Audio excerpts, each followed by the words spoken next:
In the past, you have rejected invitations, you've rejected requests to stay at and ride out your illness at the boss's house, under the boss's care, among the boss's protectors.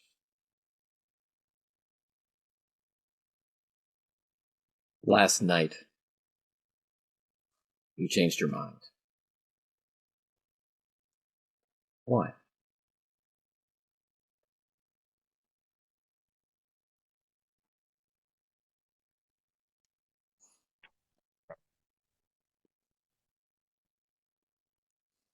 I decided to go back to my place for a while because there's too much tension at the boss's place, because what I saw happening at the boss's place made me nervous and made me in such a situation that I kind of need not to be in a place where there might be too much action like that. I shall be at my place where nobody really knows where it is, and where I can start my inquiry in a more in better disposition. So my first instinct was to go back home, gather my thoughts, and see where I'm going to go with it.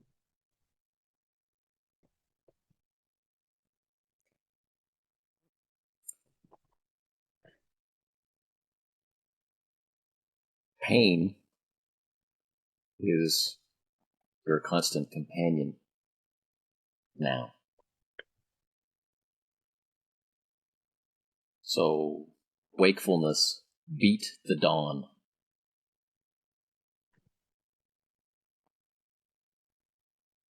Someone else who's awake in the boss's house, not the guards who are on shift, but like you, temporary guest, standing down in the foyer,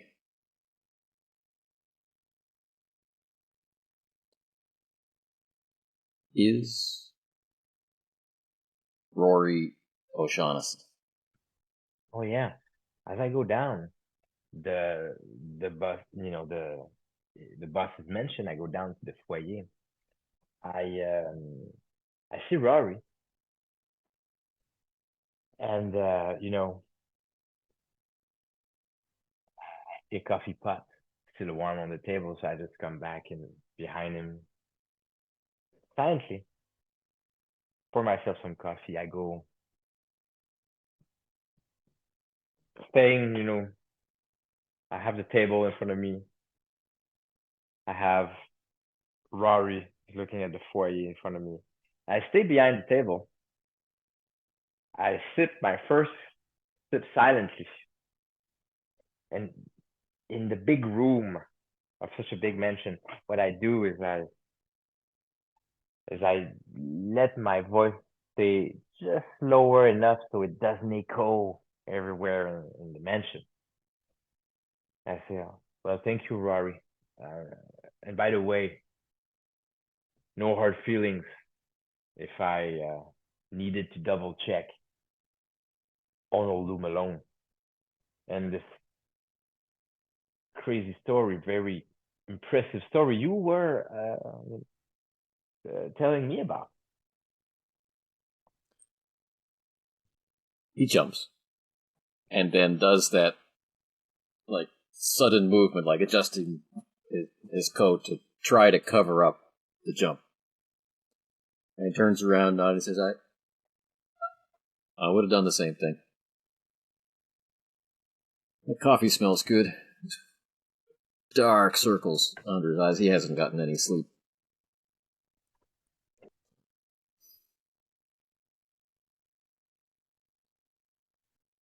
You, what are you gonna do? Why are you up so early?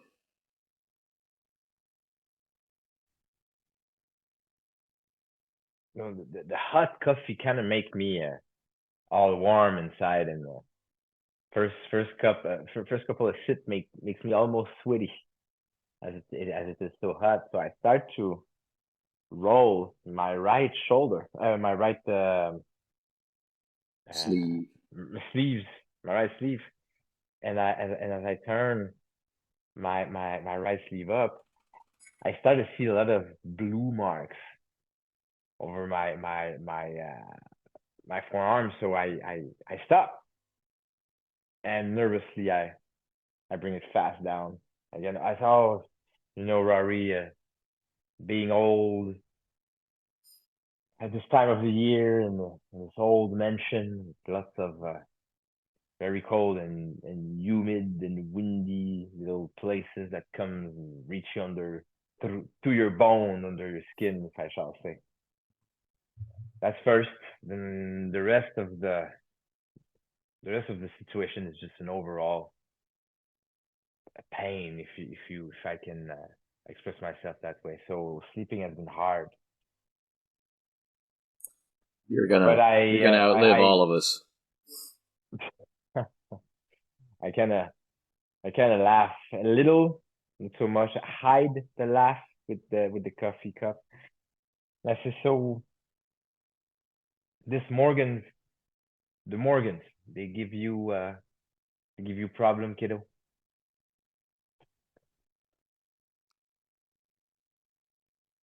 Yeah, I think they killed my dad. I gotta tell you, I think they killed my dad. Now that's why you up early. Man, I just have my gut telling me. Maybe it just, maybe it's not enough sleep. I walk from behind the table, find a nice armchair not far from him. I kind of invite him to sit in the one in front of me, so as I sit next to the foyer, cross my leg, and I say, I've been coming back home here in this. I call it home, even though I never lived here. This is the first time I think the first time I ever sleep here. But I never saw you that early in the morning, and I came many times in the early hours.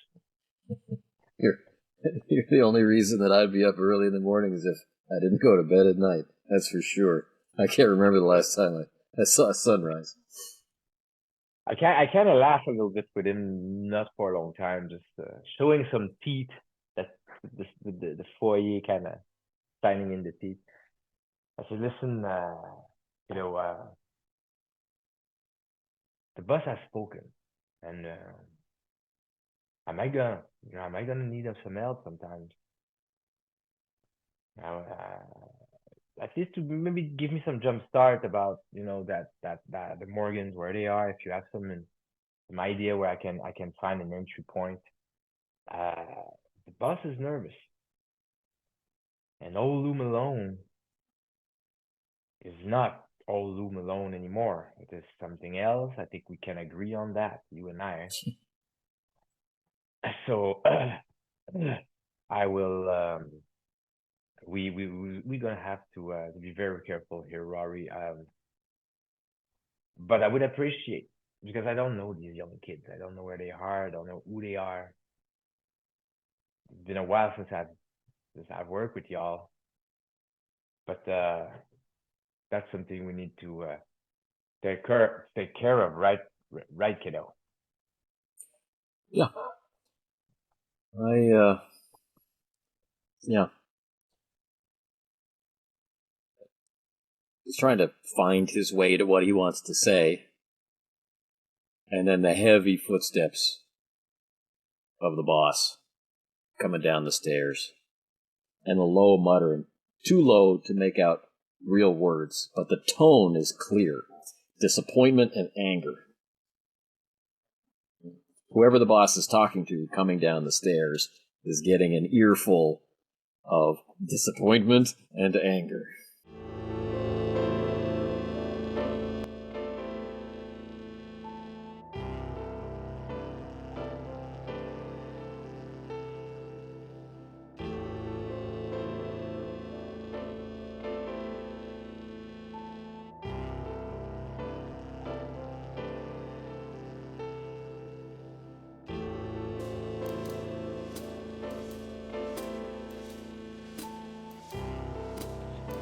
When paper is worth more than the money printed on it, working men would rather risk blindness than stay sober, and an honest day's work pays in promises and stale bread. What kind of man turns to what cowards call crime, but name in their hearts as murder?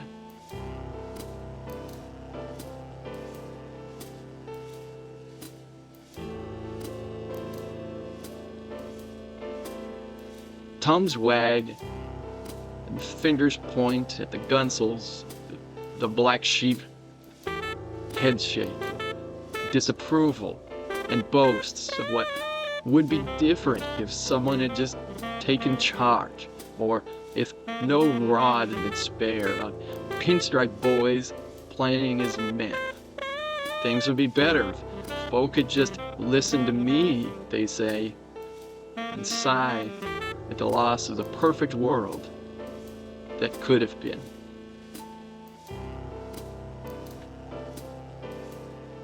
With the broken dream of farmland blotting out the sun, with bankers proving Newton right and lurid splashes of failure along the cracked pavement of other people's hopes, with all the old lies tottering on crutches and frantic grins through the freshly painted doors of cathedrals and speakeasies alike. The kind of man asks if what he is thinking and doing is right. Not the killers, that's for damn sure.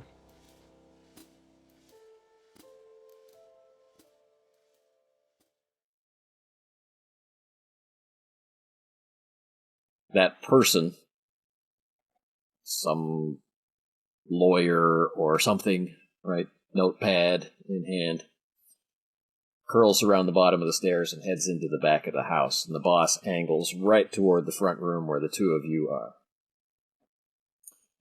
And he makes this gesture to Rory, nods at you, and they press close together, so whisper in the ear.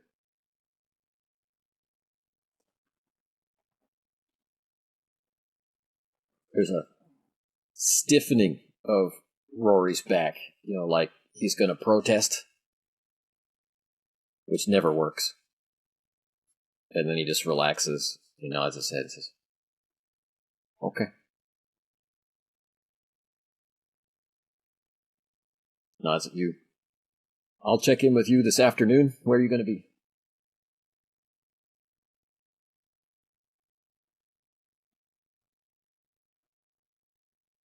I'm gonna be at JJ Follies. Meet me at JJ Follies Cafe. Okay. And if I'm held up, I'll call. I'll ask for Mr. Plantain.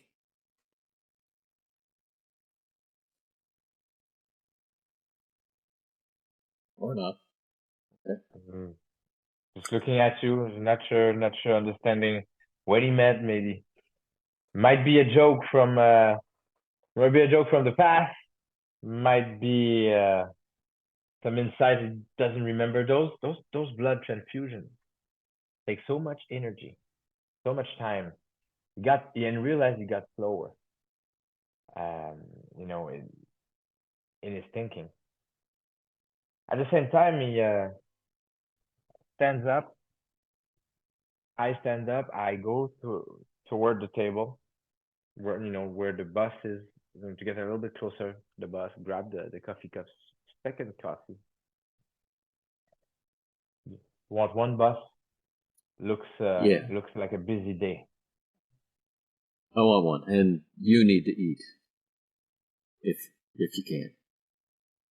I grab the coffee pot, put in some dark coffee, just like he likes. I give him coffee.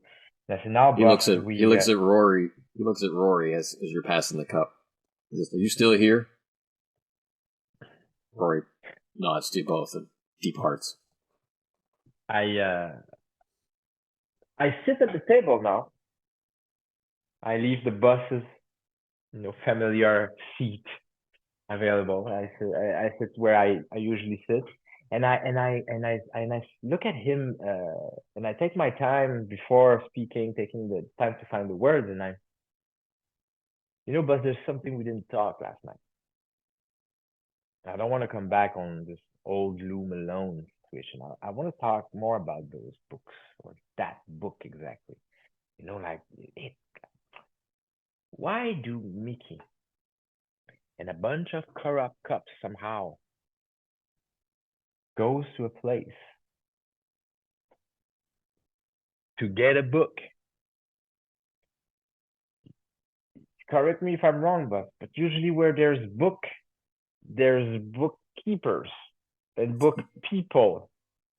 And now you take Mickey the Fist with 5 big, nasty, corrupt, beat cup motherfuckers, and you tell me they go get a book with book people guarding it, and they're not coming back. And now Rory this morning thinks that Morgan's killed his dad for a book. So please, I'm gonna have a long day. I'm gonna leave soon. I promise, boss. But now I'd like to understand a little bit better. No, well, I only understand some of it myself. I understand what the those beginning. book people are, because I started to get a little sense that there might be something else under that. And Rory, and Rory, he's not the best at explaining. Has no patience for it like his dad. Smarter, though. Just young still. So let me tell you a story. You know part of this story.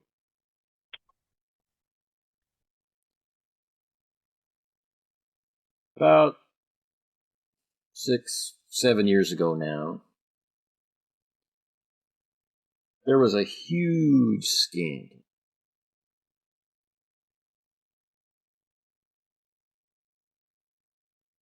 The Hermetic Order of the Silver Twilight. I sent you out there once. To make sure that certain favor was completed and certain payment with interest was made.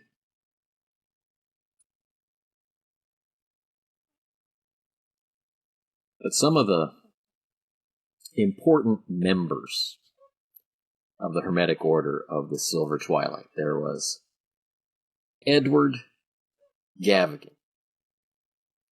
Yes, that Gavigan. Rich, old money, founder of Boston. Gavigan was a member of this group of guys who were into seances and talking to ghosts and learning about witchcraft. They were into it before it was fashionable. And then they managed to get investigated for all kinds of strange things. Kidnapping, maybe murder,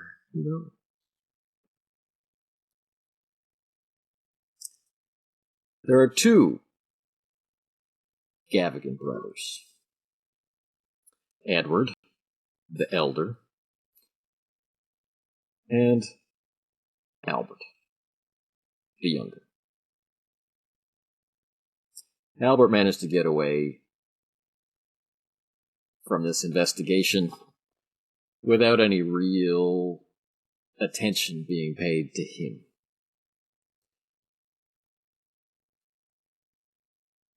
Edward disappeared. Literally. Before the investigation started.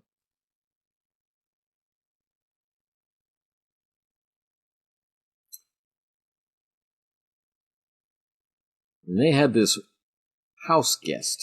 His name was Carl Stanford. And Carl Stanford was a real piece of work. And he and Dr. Call hated each other. It wasn't too bad at first. It was manageable at first. But it got worse, and it got worse.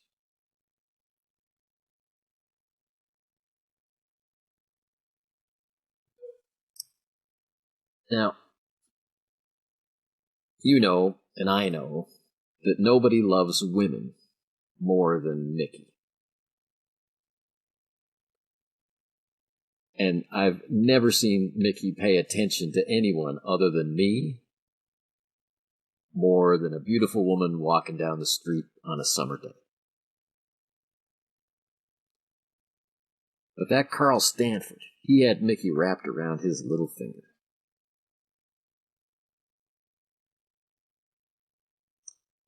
He told him that there were secrets.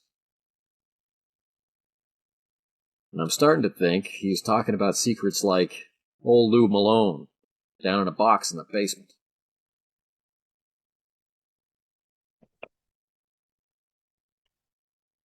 Mickey's been after me for years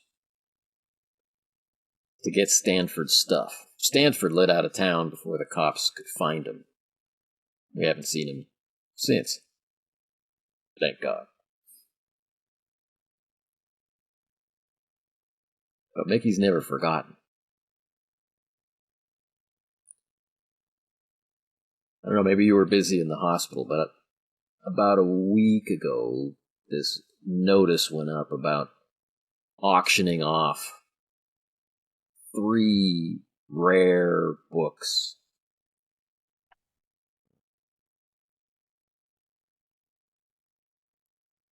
The papers are around here somewhere. You can find the details.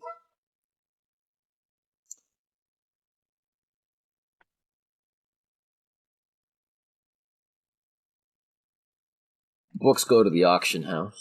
We know the books go to the auction house. Mickey comes to me and says, "Look, boss, it's all a setup. It's not a real auction."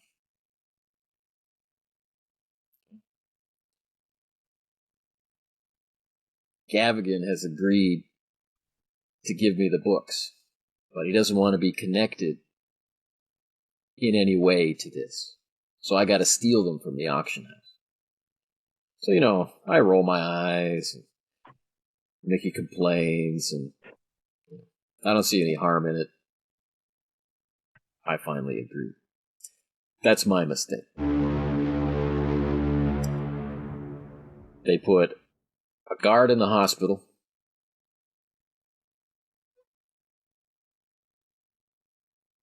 Who knows how many witnesses there were. Whole places trashed. Blood everywhere. I managed to squash the police investigation. Bury all this evidence of violence. But it doesn't change the fact that Mickey and his 5 hand-picked cops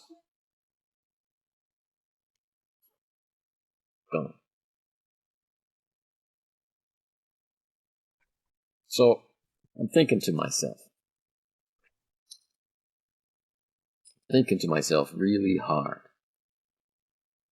No matter what love affair Mickey had with this Stanford guy, there's no way he's going to read some book about raising the dead and cheating death. No way. Right? Am I right?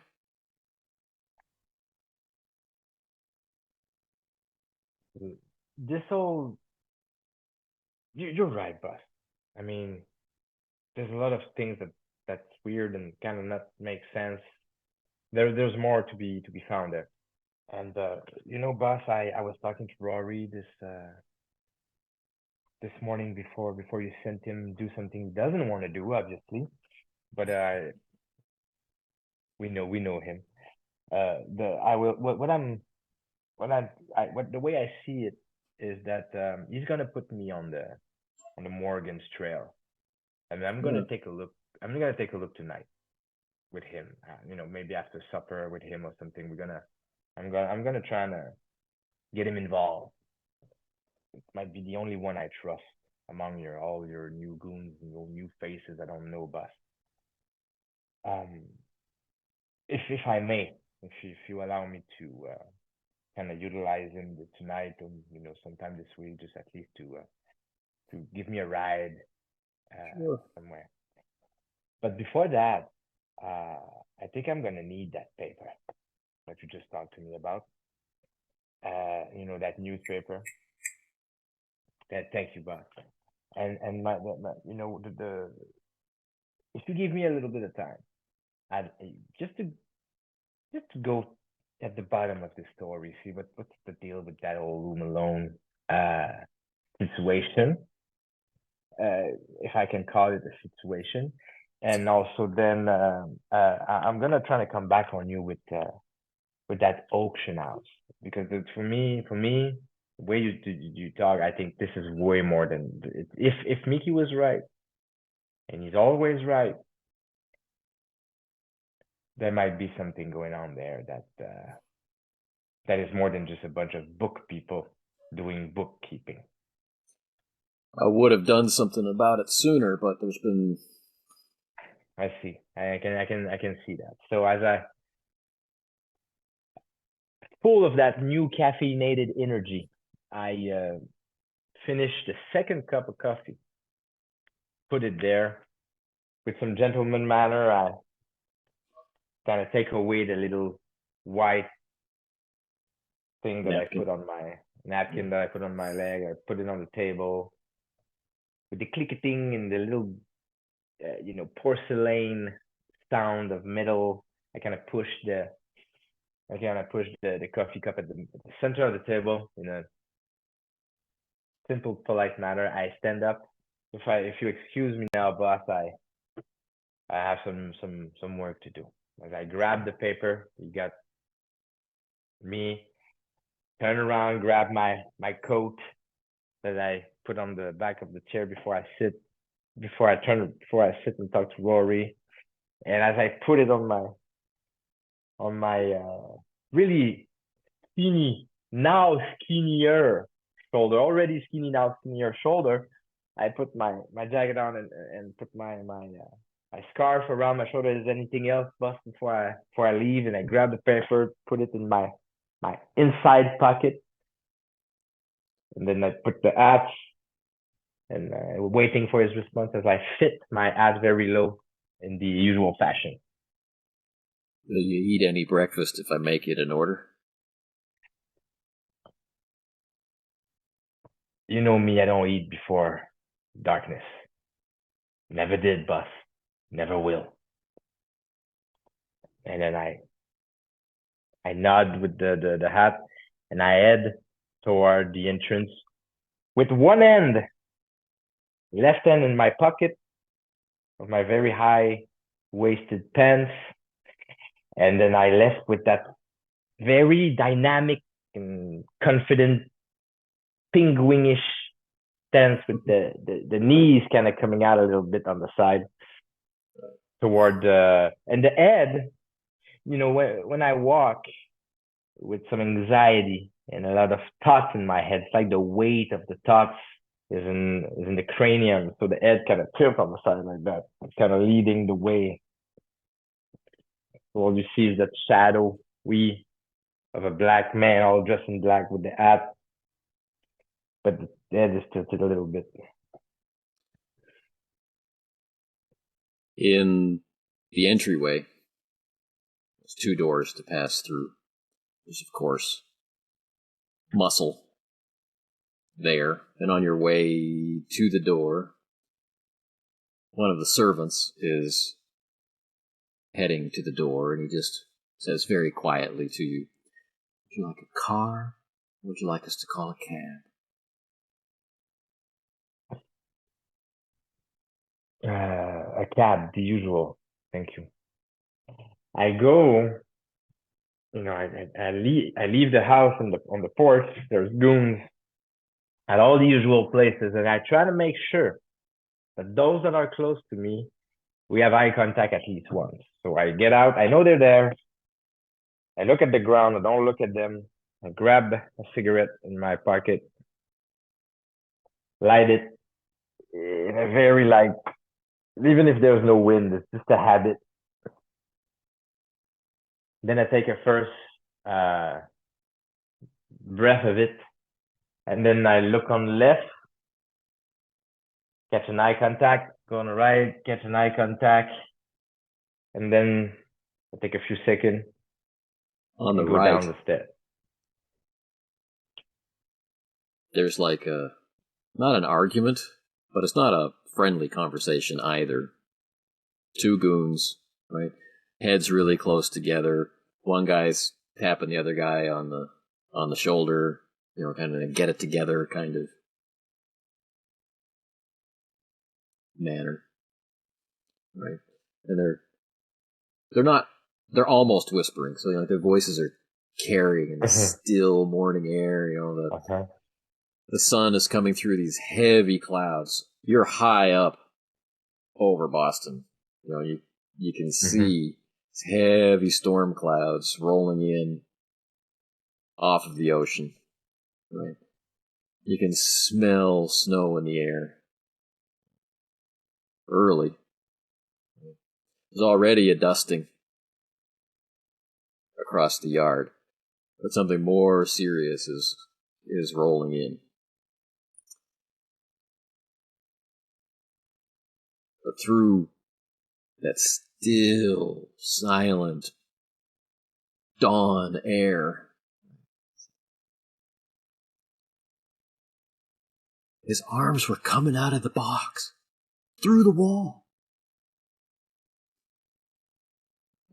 Get it together. I was going down the stairs, taking a few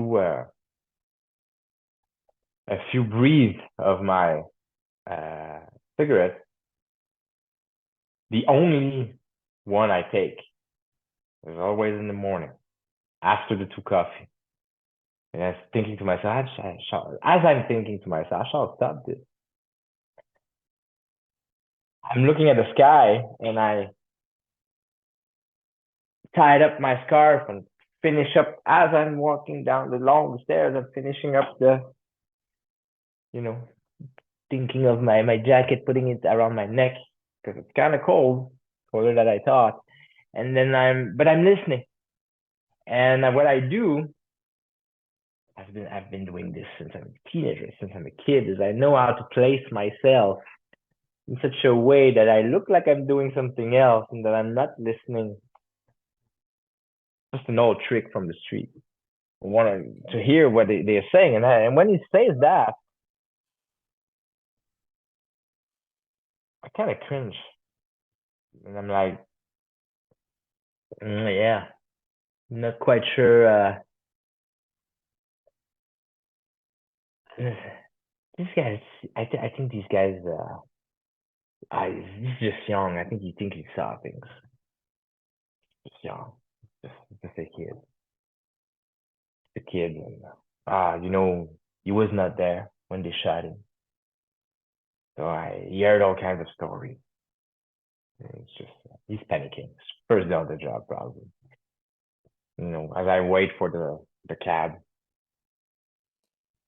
Their conversation doesn't amount to much. It's a lot of repeated, you can't be seen, don't say this, don't, right? Got to keep morale up, and every second or third word is lost. But the kid sticks to his guns. I know what I saw. He woke up in the box, and he reached through the wall of the box. This is dealt with by the older muscle, just saying, look, every time it comes back, we can kill it. Remember that.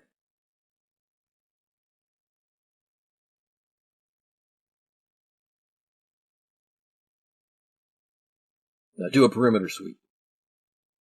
I do what I always do. Finish, clear it, gently putting it on the ground, scrap it, and I wait for the taxi to come. Don't make a move. Don't do anything suspicious. Kid's obviously shaken. He comes down the stairs. He passes you, makes eye contact again. And then begins walking the grounds like he's supposed to, like he's clearly having a conversation with himself. Putting his shoulders back, puffing his chest out, checking his gun, checking his other gun, and the taxi arrives. I slowly get in the taxi, and I give him my address. So I'm going home. I'm gonna gather a small traveling bag. I'm gonna put in it some fresh clothes, some useful gears that I need. I'm gonna take a shower, change clothes, and that's what I'm gonna do because I wanna read that newspaper during the time I go there and the time I'm there to gather some information about that auction house.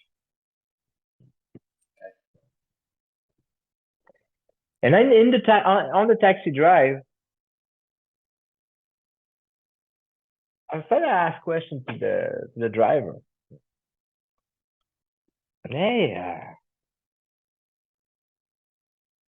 have you heard about that auction house?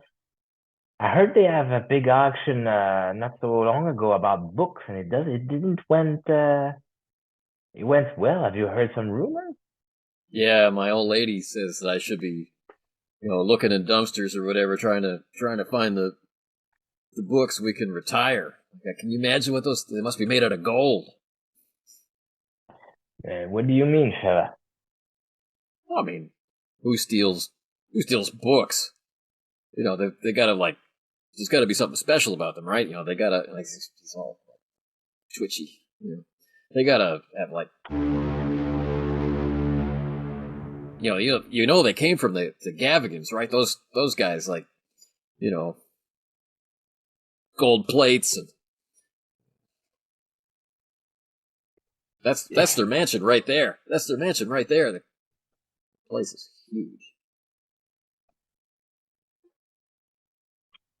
Oh yeah. So I think Gavigans. Never heard about that. I think. Do you you know what?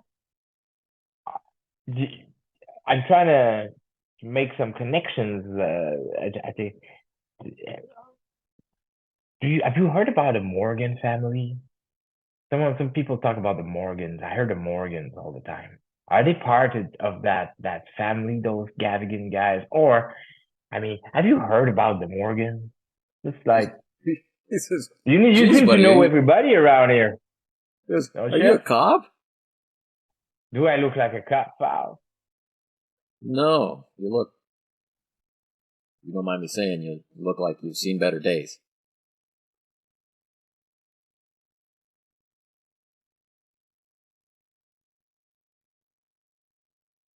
Well, anyway, yeah, I heard about the Morgans.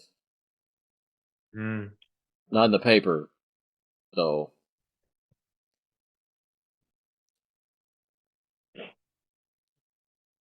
Sometimes, territory changes hands. So, like, maybe when dropping people off down by the waterfront, maybe I saw, a big O'Shaughnessy warehouse being repainted with a big Morgan on it. Maybe I saw something like that. But maybe I didn't. Well, maybe I've seen better days. Thank you, pal. And I sit back and I start to read the newspaper for the rest of the ride home. There's a couple of newspapers all folded up. Right? So definitely not front page news, but way back in the society section is the first mention of the auction notice. And there's just a description of the books and the expected value, which is more than enough money to feed a family and 5 kids for a year. More. 3 books, all identical. Right. What's described in the article is folio sized, so roughly this big. Metal buckles and leather straps.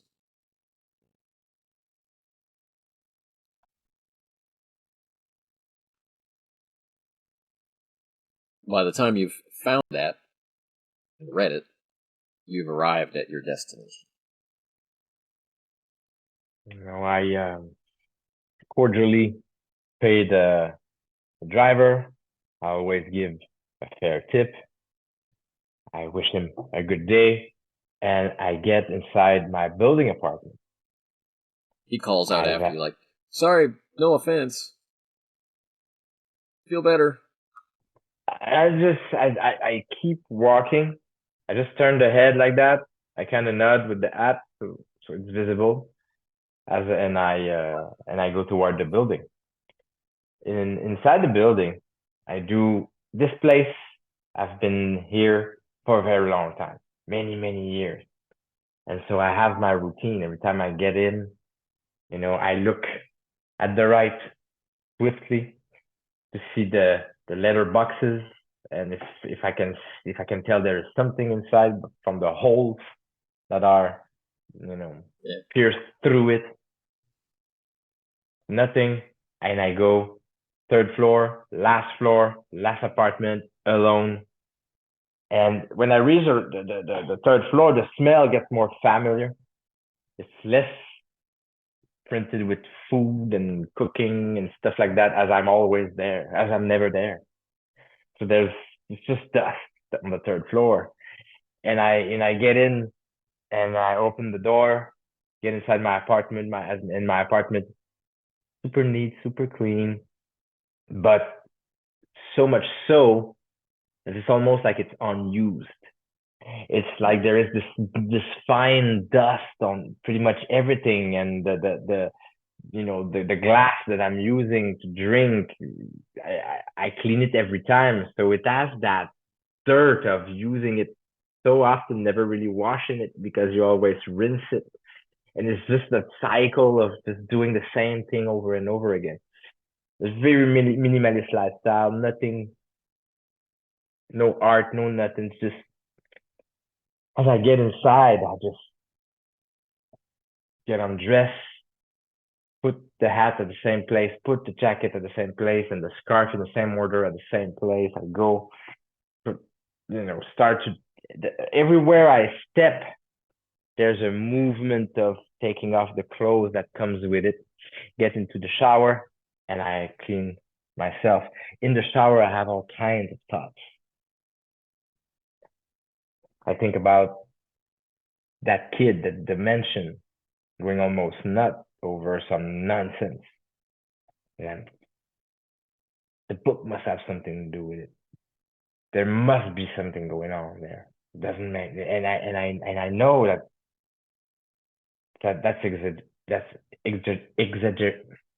It's aggravated. Yeah, exaggeration. It makes it worse than what he really saw. So that's not true. That's not what he saw. I will look as I'm watching myself at all the patches of blues and bumps and marks that I have on my body, and I just go back to my head, like also thinking to myself, like what I need to bring with me. I'm gonna in my traveling bag. I'm gonna bring a lot of stuff. I need to take notes. I need a pen. I'm no intellectual. What I'm doing here. I'm not an investigator. That's not what I do. Is it what's left of me? And I have all these thoughts going on in my head as I finish cleaning myself, get out, get some fresh clothes, and gather my stuff to, get my. I'm not coming back here, and I know it. And I sit down and I write a letter to the landlady explaining my situation, my condition. I love her. She always been good to me, known her forever. Left her some money in some envelope, and I leave. After I gather all my stuff at home, I leave, and I go outside and I decide to walk to JJ's Follies Cafe. On the way, as we get into the rougher neighborhood, and where the tenement houses become less and less comfortable, older, peeling paint, yellowed newspaper lining the windows to try to keep the cold air out. There's no warm air inside, but at least keep the cold air out. And the neighborhood changes so that there's stores or storefronts and small factories or dressmaker shops, butcher shops, getting into that part of town. And then there is about a block from JJ's, there's not a rally. It's not big enough to be a rally. But there's a guy standing up on a wooden crate, like a vegetable crate, standing up on it. So he's just barely a head taller than the crowd. He's got pretty girl in really, really worn, cheap clothes, holding a handwritten sign that says "People and Future."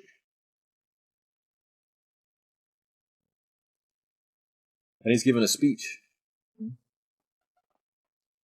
You have no jobs. But there are jobs for you. You have no place. There's a place for you. You have no hope. But there's hope for you.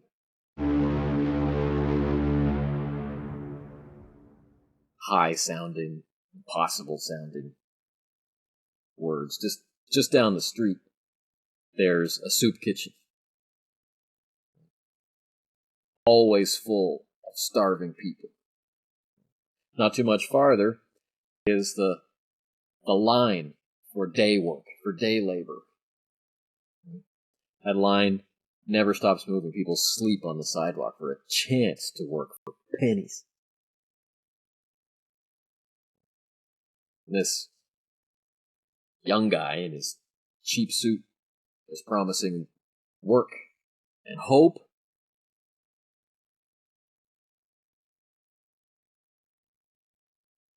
Some angry, overweight guy on crutches.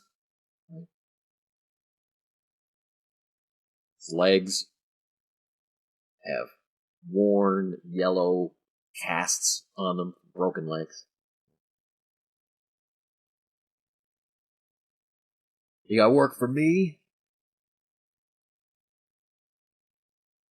The young guy gets down off the box. He says, better than that. We can get you out of those casts and have you walking tall and strong again.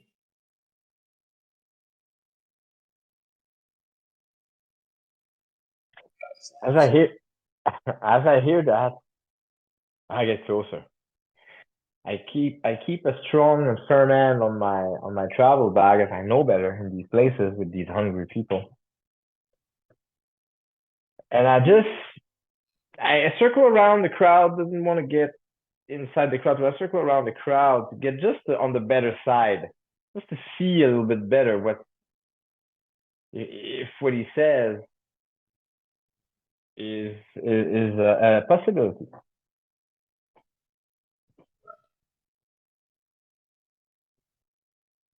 Exactly.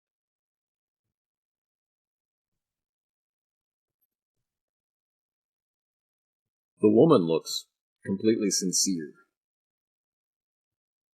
The other group, right, the helpers that they have with them, just nodding their heads. Yeah. They aren't smiling. They're not smirking. They are like, what he just said, that's truth. That's the reaction. It's not. They don't seem like con men. Maybe you haven't heard enough to to feel the lie or see the old patterns. These kids seem sincere. I'm gonna stay there and wait and see the miracle from my eyes. Very curious. So they're It's a lot. It's a lot of. It's been a lot of people with no legs, with brand new legs. People with no fingers, with brand new fingers. People supposed to be dead, still walking around. Now I finished this big old fart with those yellowed out crouches and protheses and broken legs. It's this old man. It's this kid. Make this old man walk. I'm gonna try myself. Because of the pain. Because that pain is just. So I'm waiting. Curious. The eyes are kind of suspicious, but open. So the kid doesn't get back up in the box. Right? He moves into the crowd, keeps his hand on the guy with crutches. You are all hungry. Yeah, we're hungry. They're mad at him. He's sincere. He doesn't have a good speech. Right? You're all hungry. Come with us, you get fed. You want jobs and you want to get paid for doing them. One heckler in the corner is just like, no, I just want to get paid. There's some laughter. Right? You want a place. Come with us, you'll have a place. You all have skills. Painting. Carpentry. He looks again at the man with the two broken legs, right? Fisherman.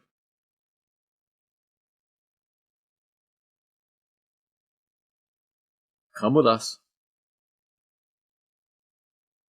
Truck is coming. Get in the truck, come with us. You'll get fed. Clothes if you need them. You have jobs by the end of the day. Good bed if you need it. Tomorrow you can look yourself in the mirror and know who you are and what you do. You contribute. You earn a fair day's pay for a fair day's work.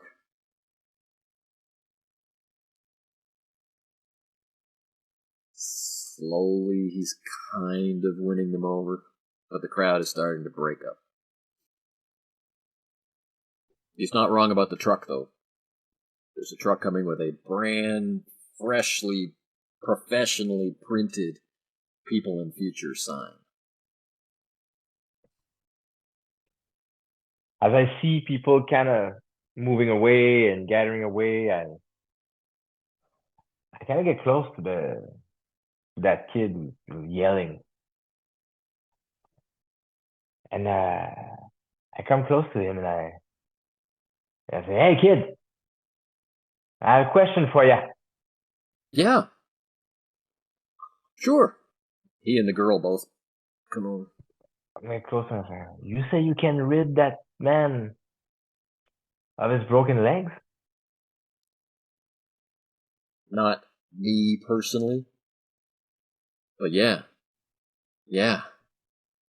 It's true. I've seen more than just casts come off and legs be healed underneath. I've seen more than that.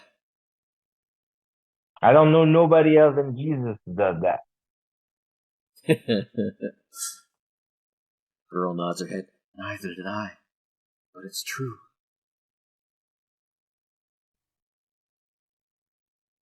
The lame are walking. Okay. The blind can see. The deaf can hear.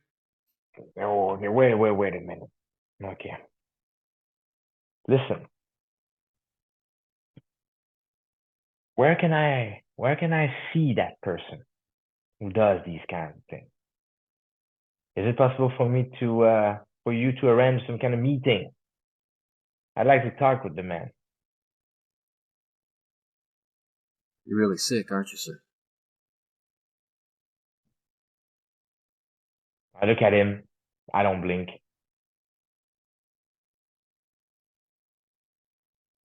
Does it hurt a lot? So is that possible? Yeah. Yeah, it's possible. Okay, so give me a place and a time and I shall be there.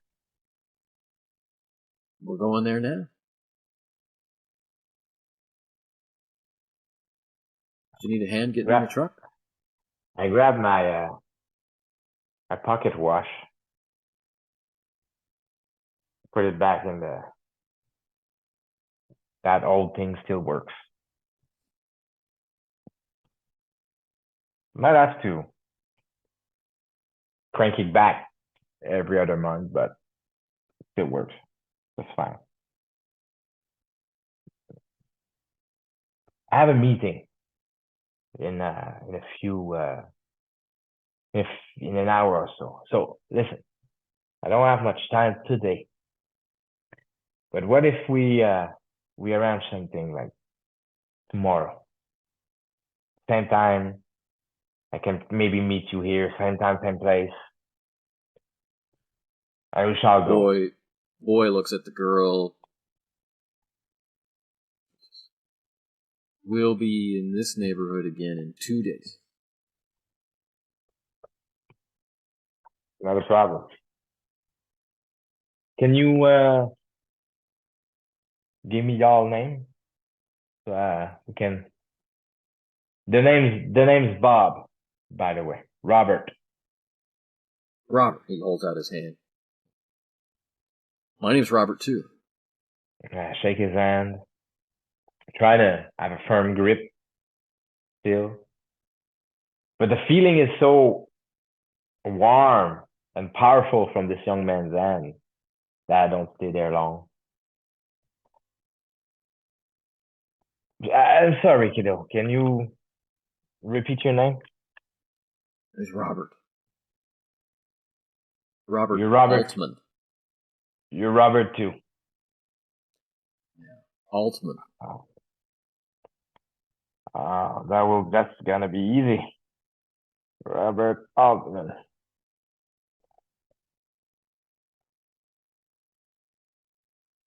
Okay, well, nice to meet you, Robert. Here. And I'll be back. I'll be back here. It's a promise. Same place, same time. What do you think? And I kind of cringe because I have this cramp in the belly at the same time. He's giving me and he's saying stuff like that. He wants to give you a pamphlet. People in future, just like one page folded into three, wants to give that to you. It's brightly colored green.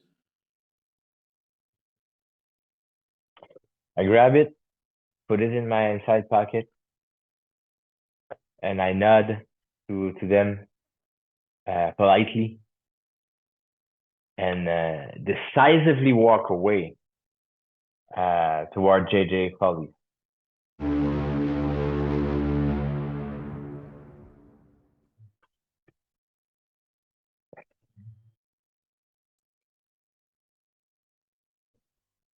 Some people get in the truck. Not nearly as many as were listening. Maybe more than people might think.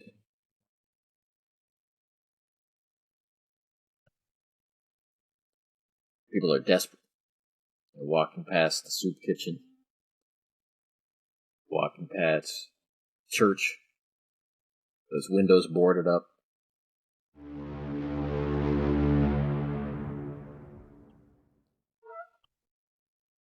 JJ's Cafe is JJ's Cafe.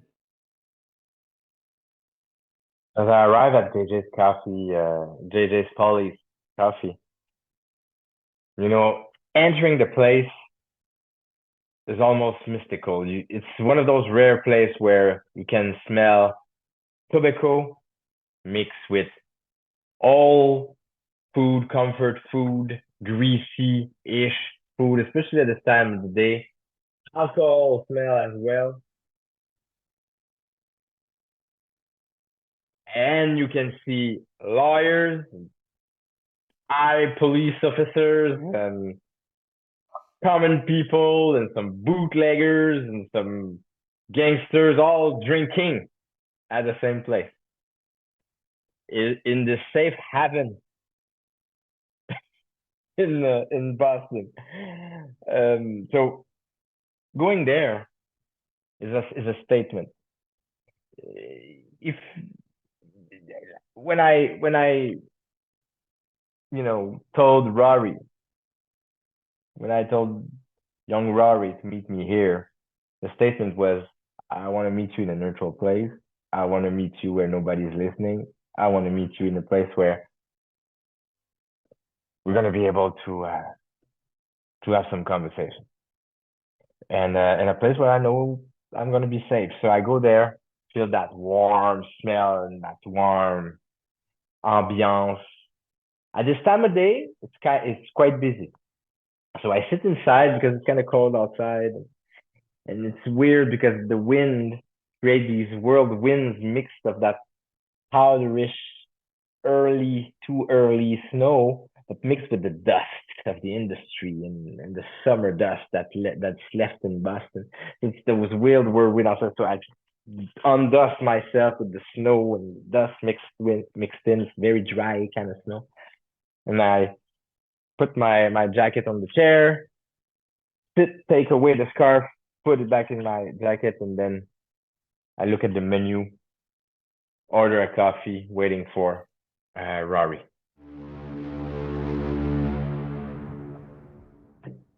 After you thaw out, after the coffee arrives, it's smell rising up on the thick layer of smoke through the room. All the quiet conversations in the room. There are no other O'Shaughnessy men in the room.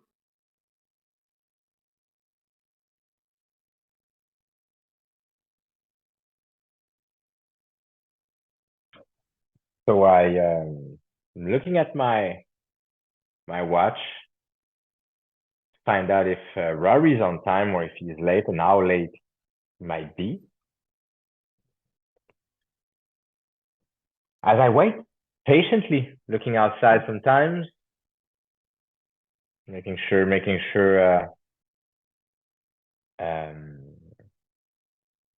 I wait for him. Sometimes life gets busy. You have to wait. There's no phone call for Mr. Plantain or anyone else. But Rory, exhausted Rory, shows up, right? And as he comes in, you can see him as he's not seeing you, that first moment, the eyes adjusting, right? And where he started to look through the room is as far away from you as possible in the room. So he's scanning the whole room, and he's talking to himself, in his head. He's having a little argument or something. He's all bound up, stressed out, exhausted. His tie's not right. Collar sticking outside of his coat. That never happens. His hair's not messed up, but it's not as sharp as it should be. He scans through the crowd. He finally sees you. He nods and he heads over and he just signals like that. And he's brought a drink.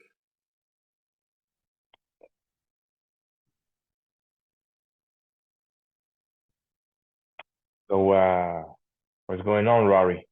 I saw you this morning. What's going on, kiddo? I saw you this morning. Not very happy with the boss's demands. What he wanted wasn't so bad. It's just that I want to look for Mickey. I want to take some guys. I want to go down and I want to roust the Morgans. I want to take some territory back. Take it all back. Boss keeps saying, do nothing. Not yet. So he sends me off to talk to Dr. Call, who sends me halfway across town to pick up some jokers and drag them back for a...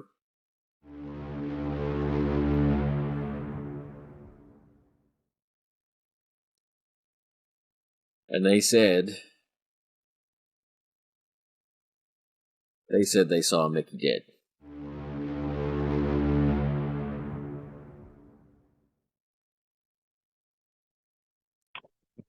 So the people Dr. Call sent you to pick up they saw Mickey are dead. two jokers. We all know what that is. And these young fellas,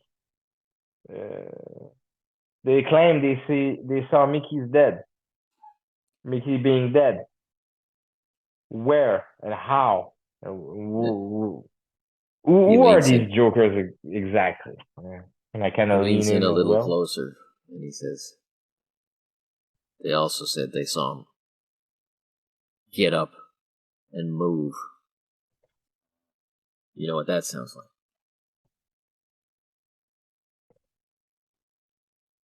And so where I say, was at my dad's warehouse, which that Morgan has painted green, written his name all over.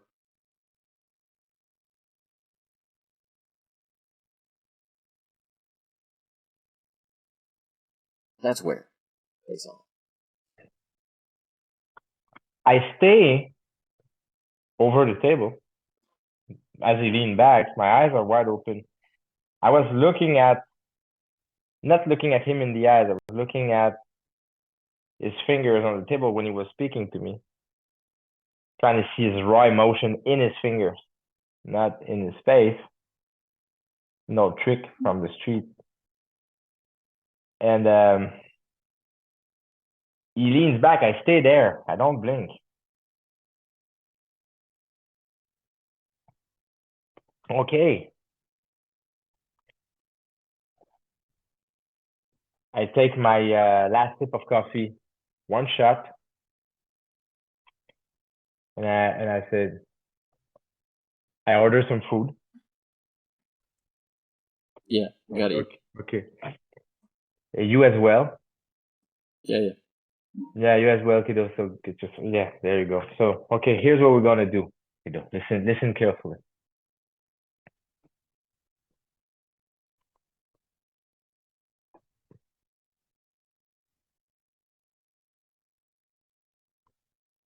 Get your best men. Maybe 5 of them. Just a full car. Your very best men. You and I are gonna drive together. Okay. What we're gonna do?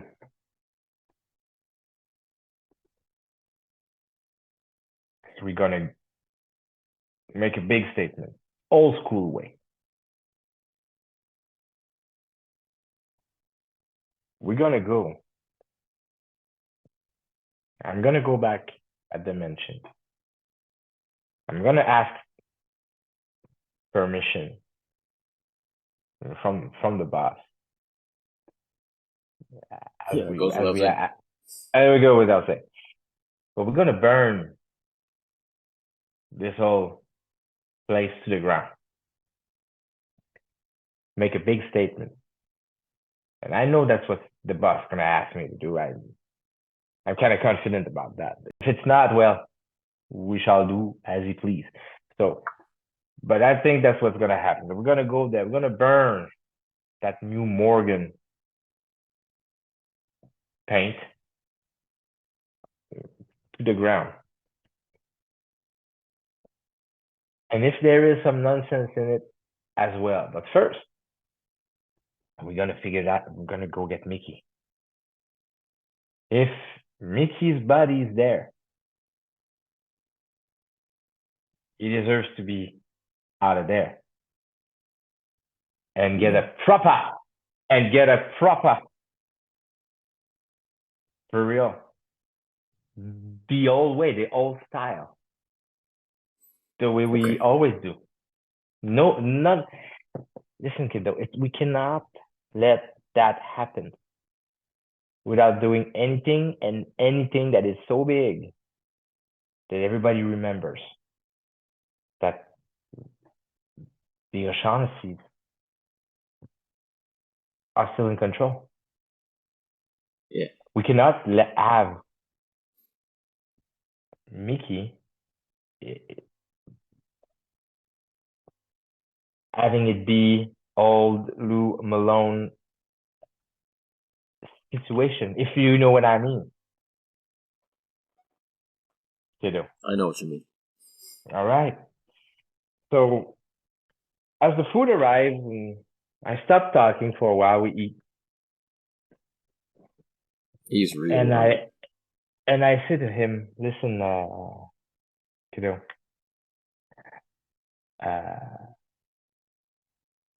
we're gonna do that tomorrow. Because we need to talk to the boss before and we need to plan. And you need to find these men, right? Good men. Yeah. I gotta get some sleep too. Good men, kiddo. The best. I know exactly who. I had them with me this morning. I picked up the... Yeah. I understand. It's hard to find good men. In such a tough time, But tonight, before you drive me back at the mansion and we speak together with the boss, I need to go to the auction house. You and I. Okay. We need to go and ask some questions. Okay. Tonight. This is gonna be closed. Come on, supper time. If it's closed, gonna take a look. Okay. What do you think? Sure. So finish eating. Do some small talk. Nothing crazy. Yeah. And then early evening, we shall get to the auction house. Just have a look. See what the place looks like. So he says, "Look, man, I really need some shut eye. You want to walk back to my apartment, and then we'll go around 5 o'clock."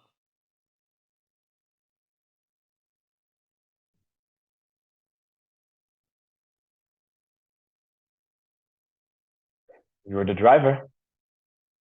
Thanks. It's been a couple of days,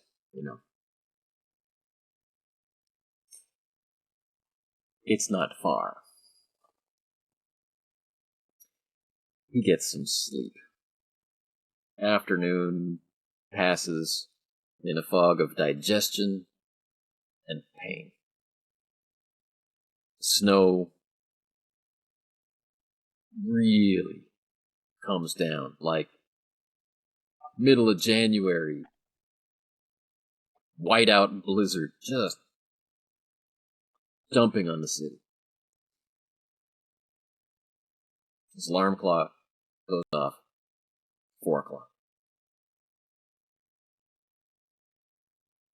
Rubs the sleep out of his eyes. I'm gonna get a quick shower, 5 minutes, and we'll go. I'm standing outside looking at the window, looking at the snow falling down. I have memories of,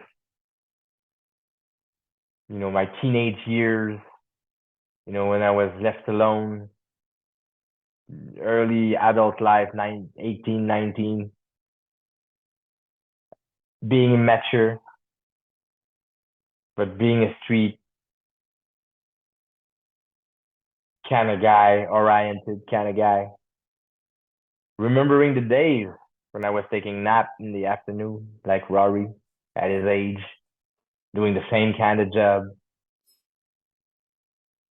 A couple times happened to me where the driver wait for me sleeping in the apartment or at some cache when it's outside of town. It was just reminiscing about the good old days, realizing that my back is now hurting when I'm standing, for too long. So I going back to the couch, going back, standing up, walking around, doing that all the afternoon in silence.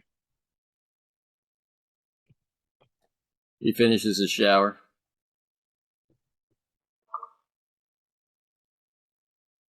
Clothes are perfect. Hair's perfect. Shave is perfect. Oh, he's so young. Those dark circles, gone. Couple hours sleep. He's ready to go again. It's all charged up. That bright light. He wants to hurt somebody. He wants the truth. He wants to know now. He kisses his girlfriends goodbye. He spends a little bit more time with one of them than the other two. It's all right. Let's go.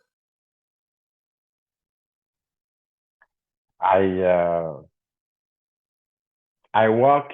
I let him get out first. I walk behind him, go back to the car, and in silence go to the auction house. He knows exactly where it is. He doesn't have to think about it.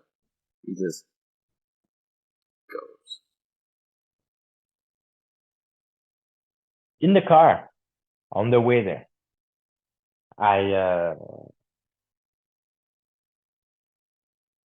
sit in the front with him, and I said, "Listen, I don't want to mess around too much tonight. If we go there, it's still open. There's still some lights. What about we just get in, ask a few questions, look like art people. We look like art people. Sure. Let me do the talking. You have fine clothes. You look well. All you gotta do, kiddo, just look interested. Don't talk too much. Let me speak. And sometimes they're gonna know who I am. Listen. No reason why I can't buy art.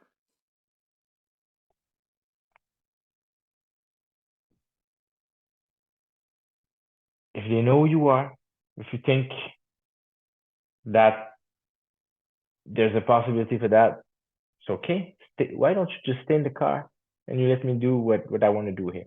Listen, I don't want to break nobody's faces tonight. I don't want to mess around with this place too much. I think there's too many good information here. So worst case scenario, you just give me a ride, you wait for me, and we go to the bus after asking permission for what I think he's gonna ask us to do. But besides that, I go there, I ask a few questions, and if it's closed, we could just walk around and see. I just wanna, if stuff happened here to your father, we will know. We will know. I know the front door is closed. I can see it from here. Let's go around back to the loading dock. Get out of the car, look at the building. I see everything's closed, the lights are shut. And we want to go behind. I'm gonna look around and There go are in. There are some lights on the top floor. Whole front building is dark. Around the side of the building, there's some upper office or something, lights on. Could just be a cleaner or something, but too early for that. Yeah, so I'm gonna go from the back. I'm gonna take a look at the trash. What's in the trash?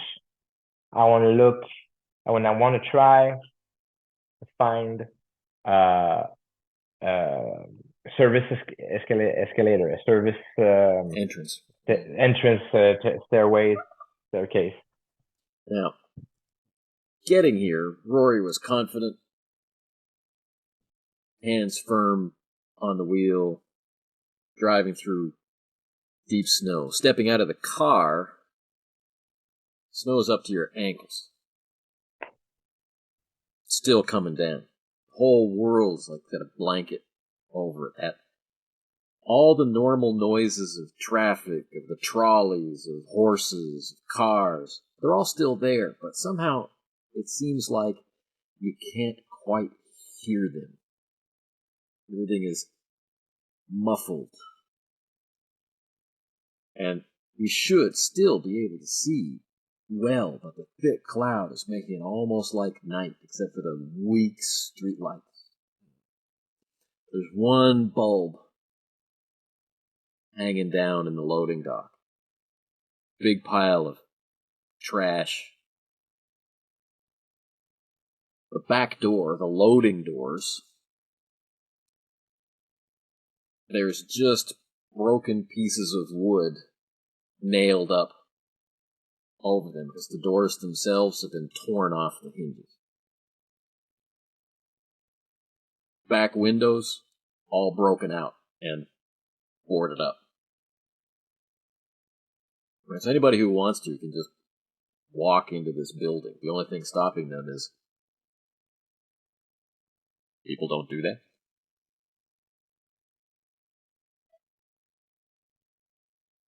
The service entrance, which says service,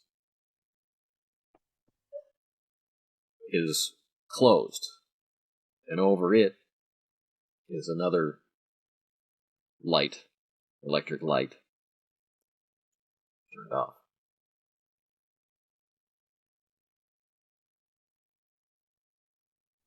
Right.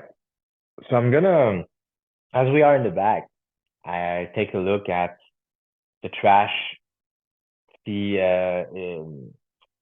if I can find some information, valuable information in the trash that are left behind on the back street of the auction house. Well, there's a lot of paper. There's also a lot of broken items, broken pieces of wood, broken pottery. There's a lot of destruction here. So sifting through it to look at every single piece is going to take a lot of time. But it could come down to luck in a search.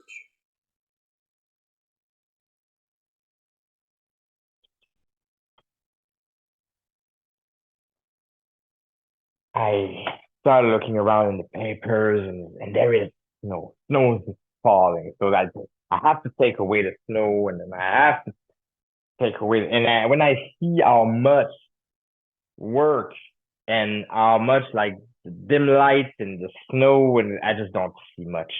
I look around and like I turn around to Rory as well,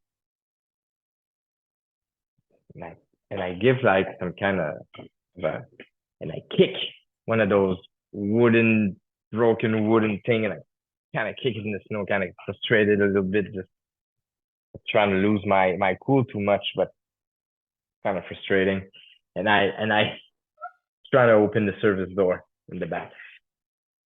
It opens.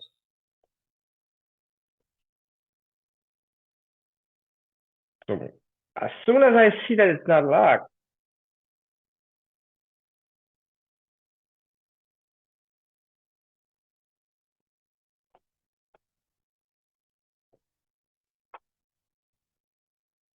and I enter silently in the back of the auction house. Now the light outside the door, off or not working. The light inside the service door, just fine. Fresh coat of wax all down the floor, perfectly dried. It's just perfect. Somebody spent a lot of time waxing this hallway, probably this whole floor. But they also painted the walls. No scratches from push carts or cleaning carts or garbage.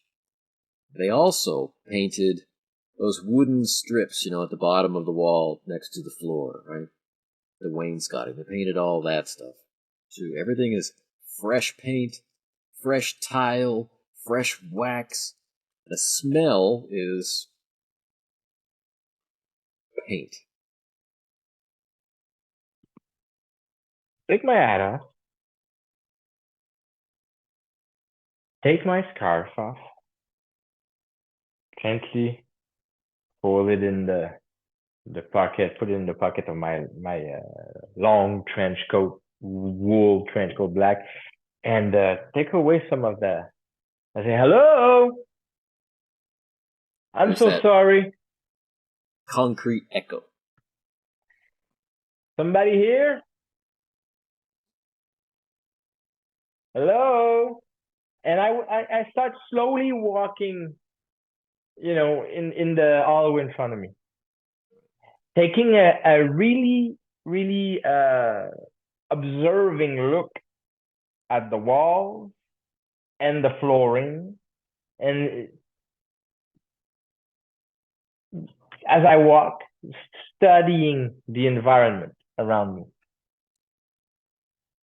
Maybe there was an answer to your call, or maybe it was an echo.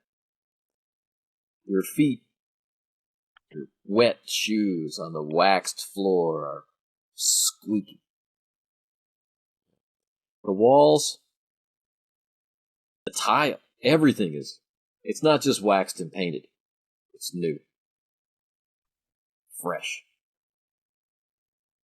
There's not many reasons for a place like this to do this kind of work in a hallway that no one's ever going to see. Right? This is the service entrance. This is where the guy goes through every night to take out the garbage. At the end of this narrow hallway is the janitor's office. At the end of the hall on the right. It's a T hallway. So his office is there on your right side, right at the T. To the left is the loading dock. To the right, somewhere into the rest of the auction house.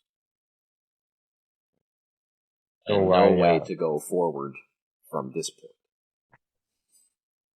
I'm gonna get a look in the on the left in the dock. Just to and I'm gonna look around, see if there is some traces of what was old and what is new now. What's the difference of what was old from what is new now?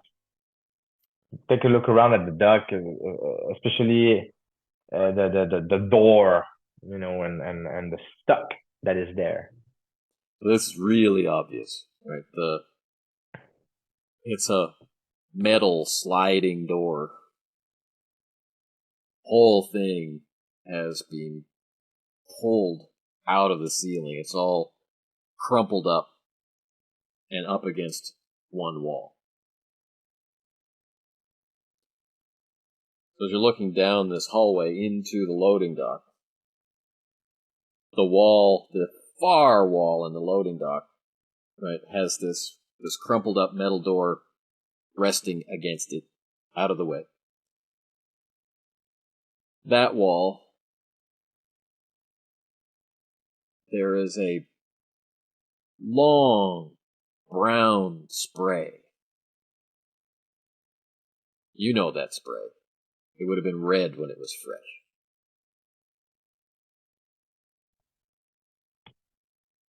And way up, 15 feet, in the plaster of the wall, is the outline of a man's body. Like his shoulders and back of his head and parts of his arms. You've seen this before, guys being pushed into the gyprock of a wall, their indentation is left. And it's exactly what it looks like. Some big muscle guy just pushed some little guy into the wall and left his imprint. But it's 15 feet in the air.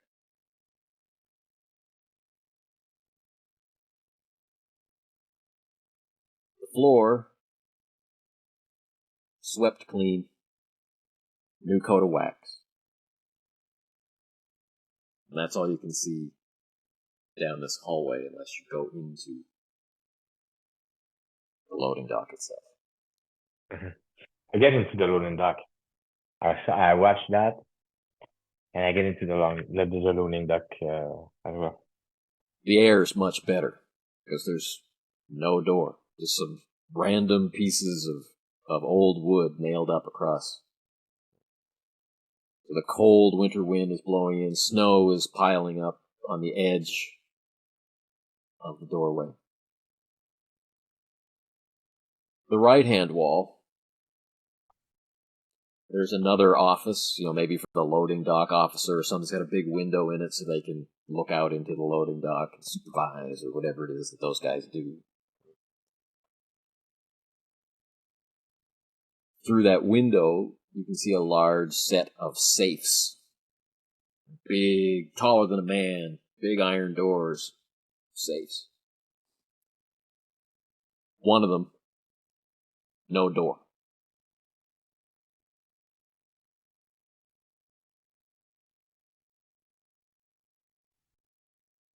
Someone has started to paint that wall, and they didn't finish.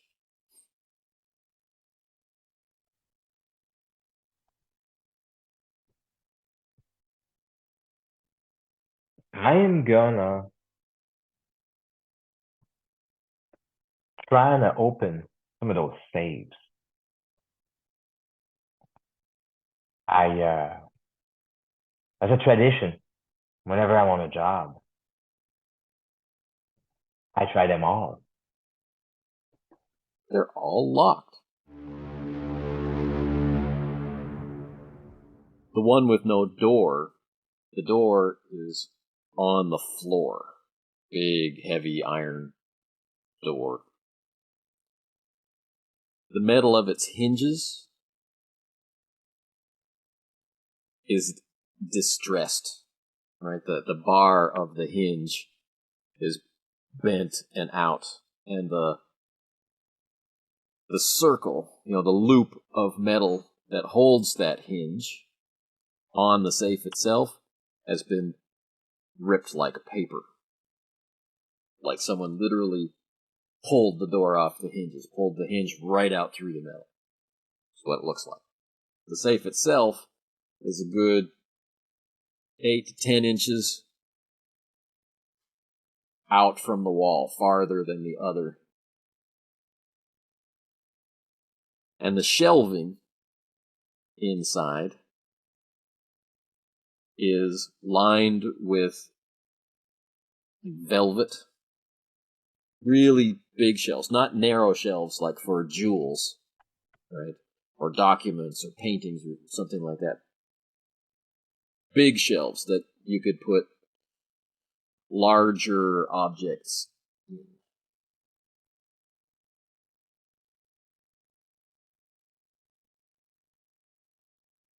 All right.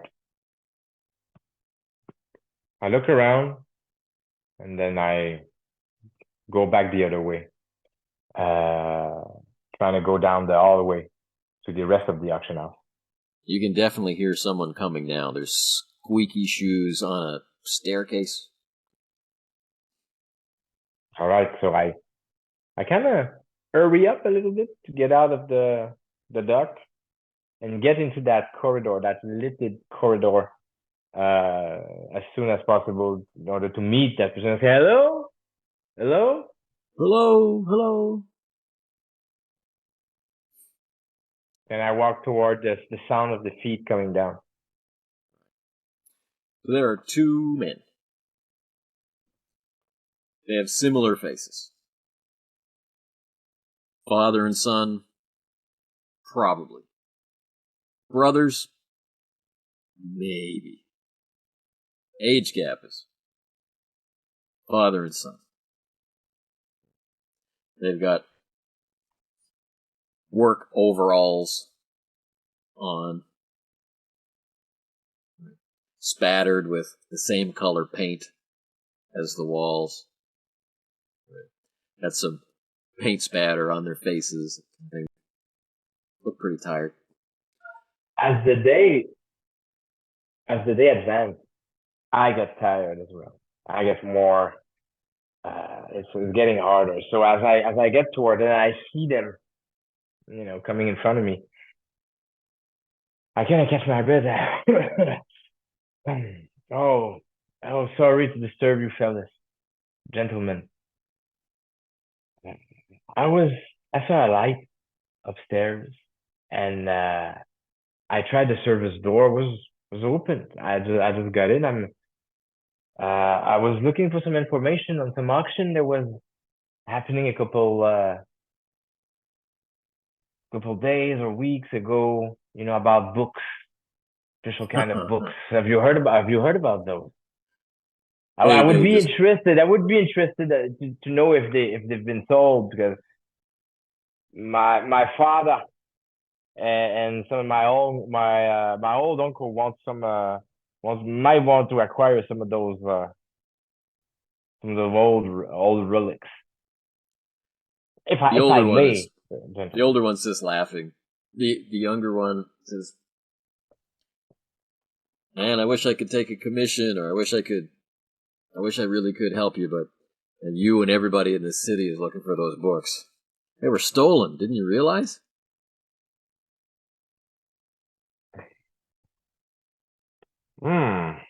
Stolen. You got to see this. You got to see this. They were really serious too. Come on. Oh, and he's like pointing toward the loading dock. Okay, so we go there. I follow them. As the older being one, all surprised, being all interested, looking on the ground.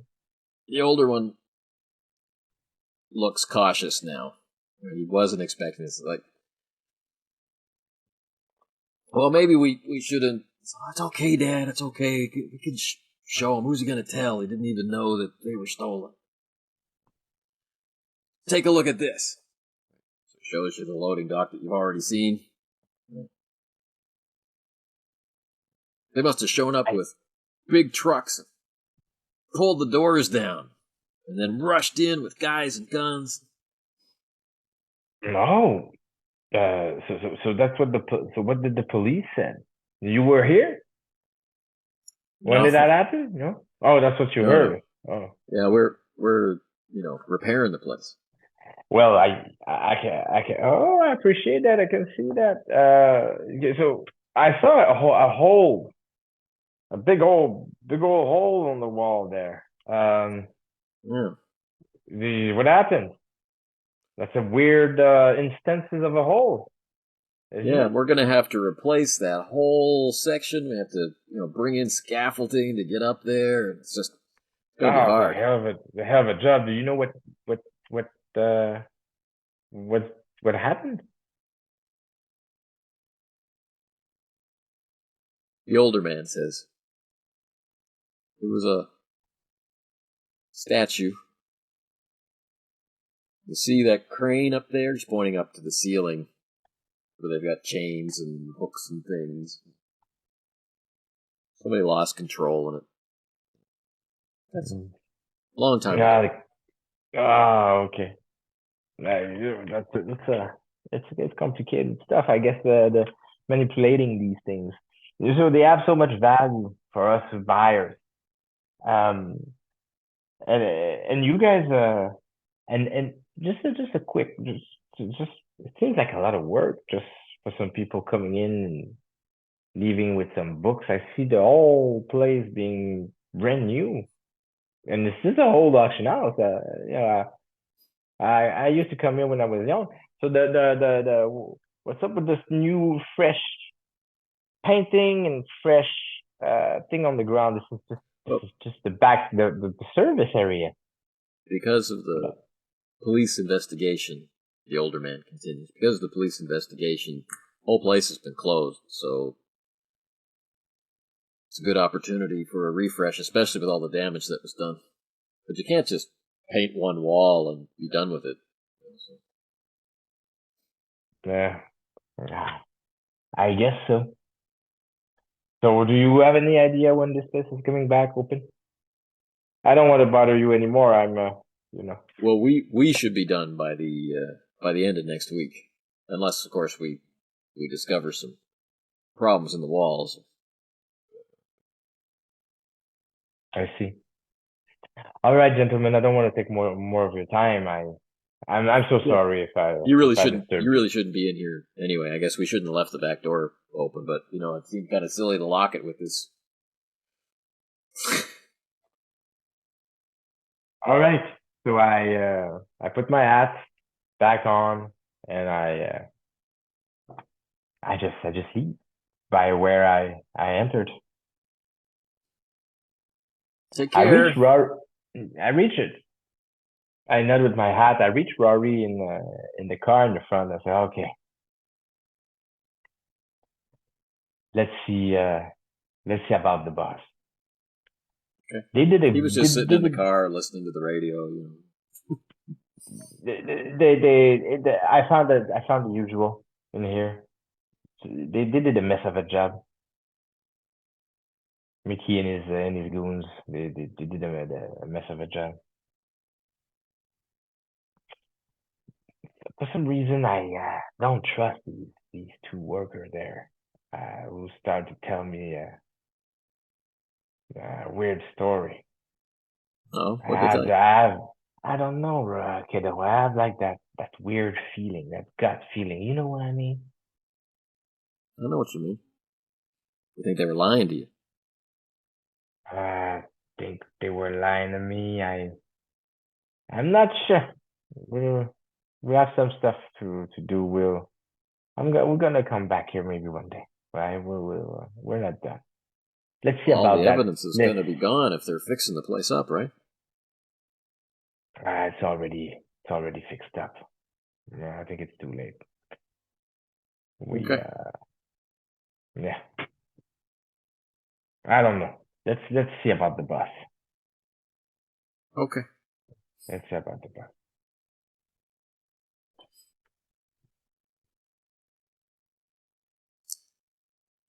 Probably should have gone to the boss earlier. I got this thing I got to give him. Just know. You ever do something because of your heart and not because of your head? Not quite sure what you're talking about, kiddo. I do things because I do things. And the things that I do and the things that we do is the things that shall be done. That's easier that way. I'm not thinking about breaking up the soul or the mind or the brain or the reason and the heart. It's too complicated. But it's nonsense. I When should I take say a that, page out of your book. I kind of say that with a nonsense. The thing that we shall do. That's easier that way. Think about it. Dr. Call gave me these 2 silver medallions. Said I had to give them to the boss. Really important. Then he has me bring in these guys. One of them I went to high school with. Well, I mean, for as long as I was in school. You know what I mean? And he looked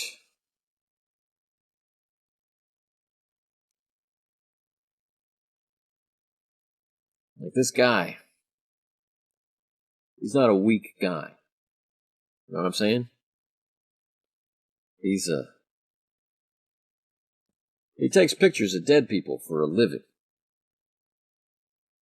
Right? He's seen terrible stuff.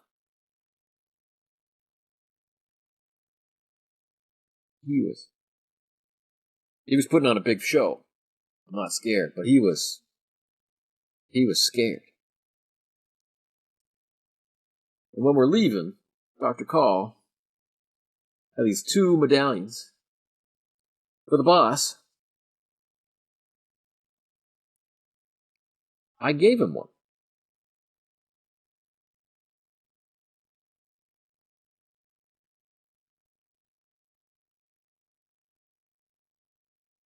And I've been thinking about this ever since. Why did I do that?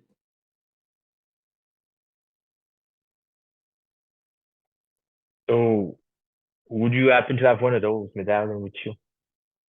Yeah, I still have the other one. Yeah, can you show it to me? I'd like to take a look. Takes it out. It's just like a Catholic medal, St. Christopher's medal. Mm-hmm. Not very big. Mm-hmm. Take a look at it. Okay. And I gave it back to him, and I said, so On the back is nothing.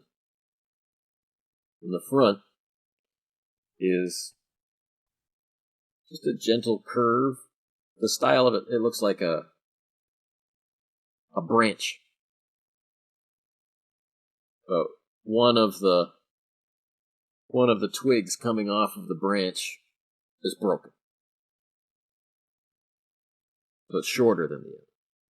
And it's been, very carefully etched in black, on the silver face of the medallion. Not very pretty, not very special at all.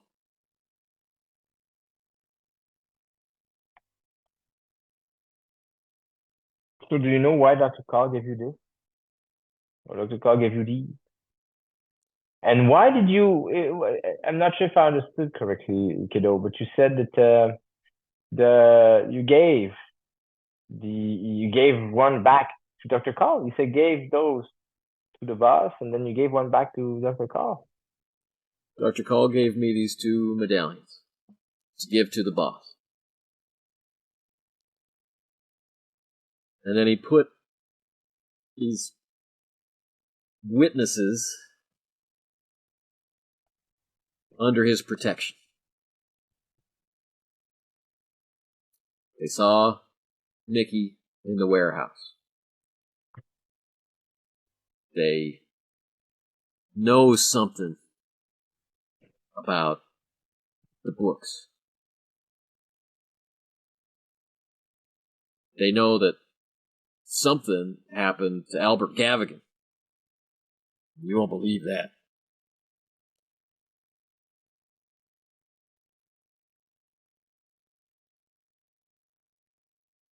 And I don't know why, but I gave Callum one. You gave whom? My old high school buddy. Let me go back to the beginning.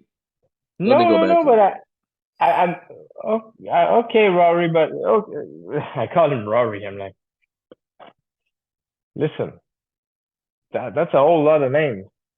There's a whole lot of people here. Like, now, what are you talking about? You're just saying to me that two of those jokers you bring back, Dr. Cal, they're under his supervision.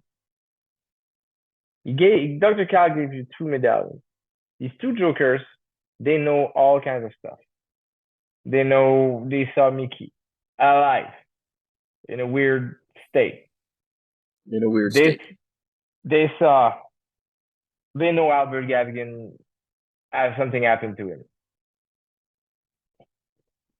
And then you talk to me about your high school buddy, and that you gave one of these medallions to him, and you don't know why.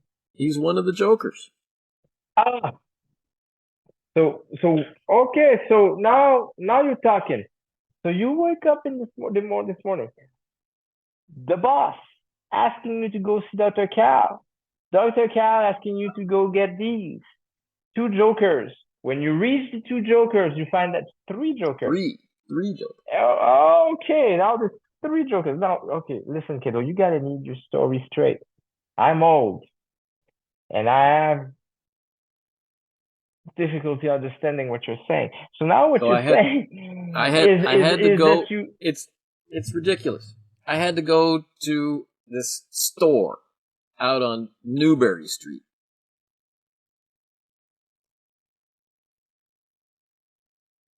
And I had to pick up this old fat man.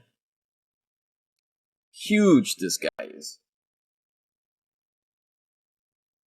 And 2 reporters.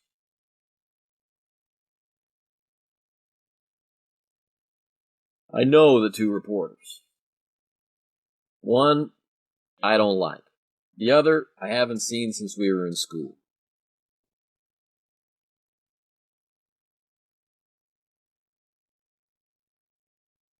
But, you hear about them. Because all the mob hits, all the mysterious deaths that are really mob hits, but the police pretend are not mob hits. He's the guy that takes pictures of all of them. His name is Callum McGinnis. He's not my friend. I never really liked him. He doesn't like me. I mean, he won't even go to church on Sunday anymore. Or any other day of the week.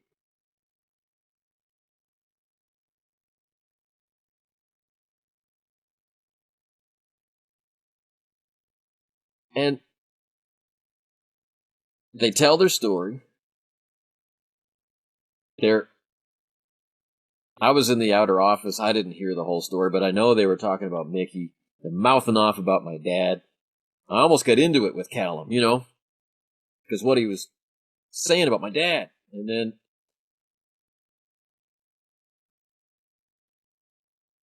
Dr. Call says that they can go. But they're under his protection now. So we put some men on them to watch over them. And he wanted them to find the books that you're looking for. There's no way these guys are going to find anything.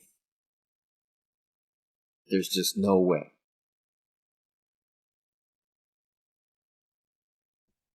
So I'm standing there. I'm looking at them. The reporters, in shock. Total shock. The old fat guy, he just keeps talking about eating. And Callum, the photographer, he just looked so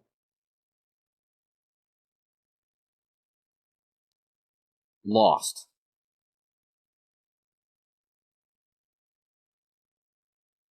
So And you I gave him the gave medallion. Yeah, are you so Catholic? You're so Catholic.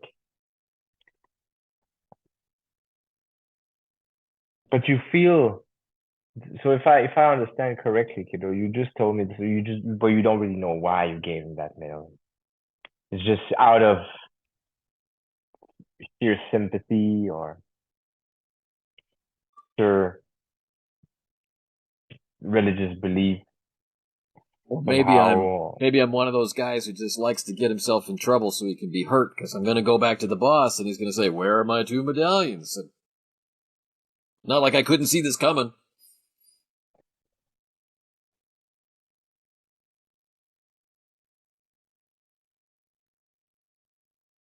Why do you think the boss won these medallions? And also, what do you think? Have you heard about? Do you have? Because for me, the way I'm listening to you right now is that it seems like the boss sending you to get the medallion is also sending you to people who knows what happened. So it seems to me like the boss has some good intuition this morning. Some very good intuition this morning. And I want to talk to that lawyer. Who's the lawyer with whom the boss was with this morning? You saw him Oh, not that guy. very happy. Yeah, that guy this morning with the papers and the mumbling to himself. He always, yeah, that guy. Yeah, that guy. Do you appear to know who he is? He's the money guy. No. So whenever he shows up around the house and looks really upset, it's because he has to take the money that he's been hiding out, and he's always worried about getting caught. You know. So if Well, the boss is drawing money out, he's getting ready to do something big. that's because that's what we're gonna have to do tomorrow. I'm pretty sure about that. Okay, so what's your take on that Eddie Driscoll guy? Looks like he's always there in the middle of things. This guy, Doesn't it? and it seems to me that your Caleb McGinnis knows more Probably. than what you think. And it seems to me that these guys, and what these guys have to do with Dr. Call anyway? Why does he want to see these guys? What does he send you? Since when do you take order from that old guy? Well, it worked out like this. I didn't know why I was going to see Dr. Call. Dr. Call knew. I guess the boss knew. Not important for me to know. Okay. I'm fine.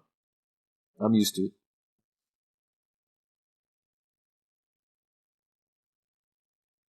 But you remember when we picked you up at the hospital, we picked up Eddie. Of course. And we sent Eddie to Dr. Call. Yeah. Because Eddie had seen the book.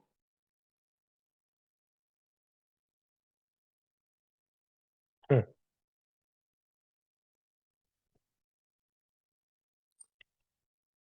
So I go back there this morning. And Eddie has finally spilled the beans and said that his old buddy, a reporter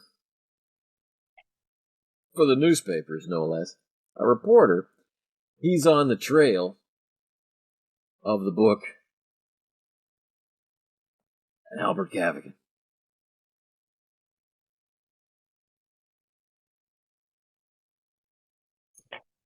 So we go by the reporter's house. He's not there. Okay.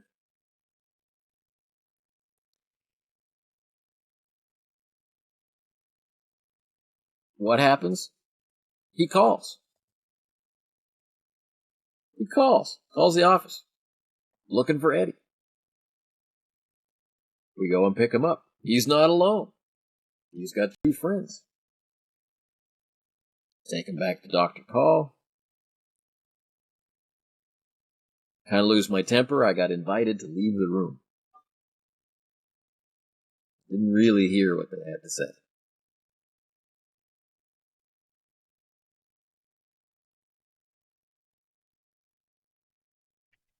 As he tells me all these details and stories, I'm looking outside the window. So he sees the back of my head, corner of my face like that. And I'm musing about what he's saying, trying to imagine the scene, saying to myself, he will never learn. The kid will never learn. And some kind of exasperation comes up to me and it's like, we're going to have to go talk to Dr. Call. But I'm not sure how much of Rory I want involved in this anymore. Well, kiddo, well, thank you very much for all these precious information. I think I think we might just be right at the beginning of this. But I also think that you should have lost your temper.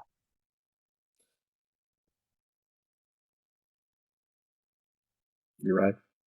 I'm getting too old for this. You see, kiddo, now we're gonna have to go back again, question again, and the second time around, not as good as the first time around. And you know that, don't ya? Well, I think I know where Callum lives.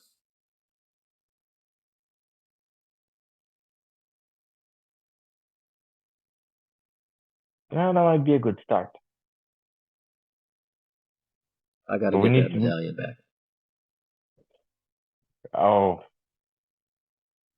are so you're taking tonight? You want to get the medallion this evening before going to the bath? Do you mind?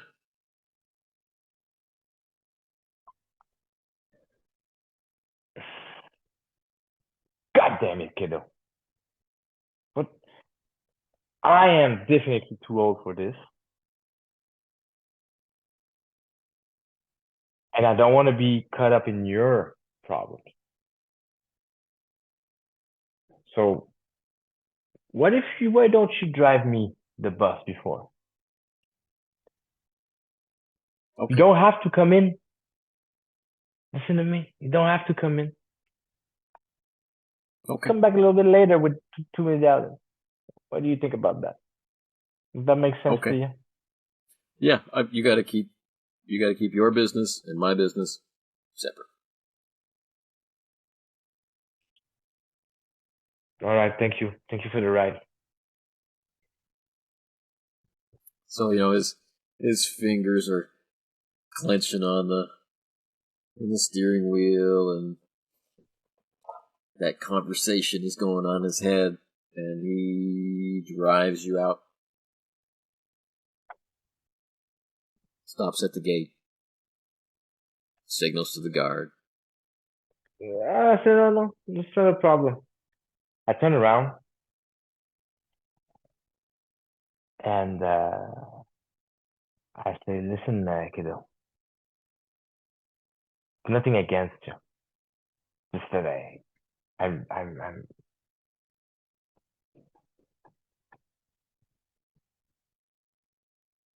not how I used to be, and it's not gonna be the way it used to be anymore. You need to do your things, and I need to do mine, because you need to find your place. You need to take your place as well. Do you understand that, kiddo? At least for your father's sake. Your father, didn't raise you to do those jobs.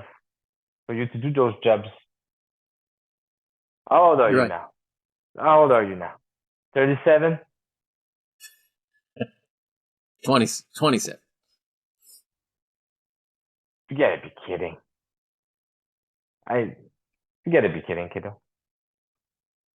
If it seems like you feel like you're 10 years older than that. And your father used to talk about you like the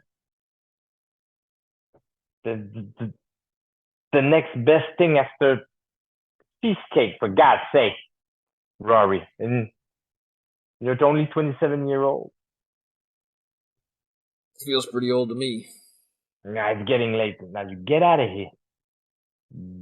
Do that quick. Do this clean, would ya? Come back here tonight clean. Yeah, I'll be back in. And I might pay you a lunch. What do you think? What do you think? And I have my hand on his forearm, because he's still, come back clean tonight with the medallion. I'll get you a lunch. All right. Thanks, Jim. And I, very kind and full of love, grip that is a grip that want to show strength, respect, and almost fatherhood like love. And then I retreated politely, and I get out of the car, and then I slam the car. I salute the guard, and I walk with the same stance, the same gait, the same hand in my left pocket toward the mansion entrance. But that hand you squeezed with, it hurts.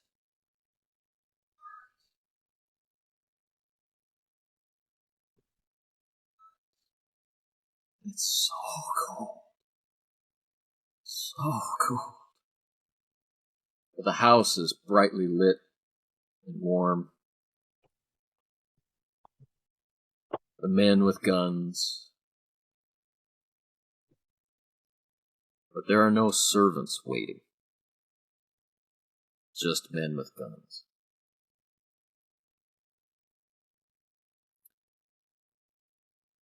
And the scene that you enter, there are 3 bodies on a big white bedsheet.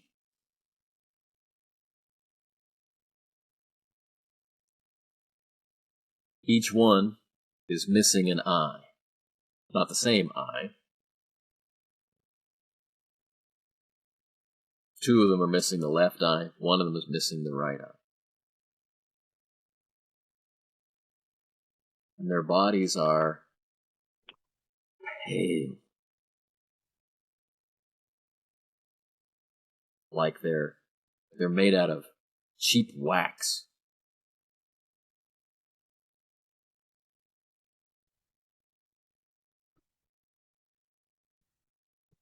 I look around. I observe the scene. to There's a make a ring. sense of the ambiance. There's a ring of muscle. Big fire burning in the fireplace.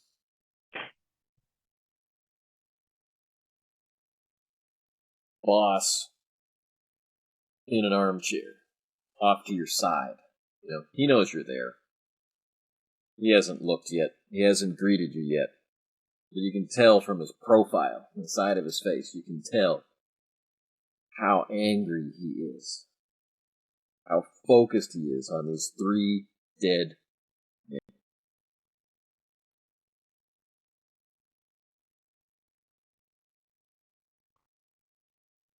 I stare at him.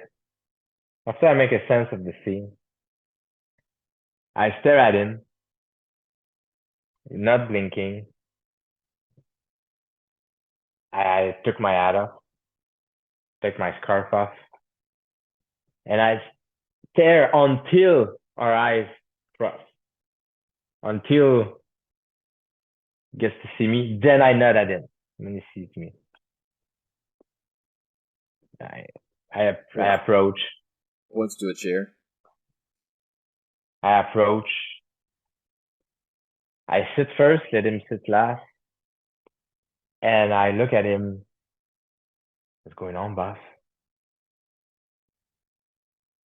What's happening? Well, old Lou Malone, multiple times dead, sealed up in a metal box I like to keep around the place for drowning people, you know. Gets out.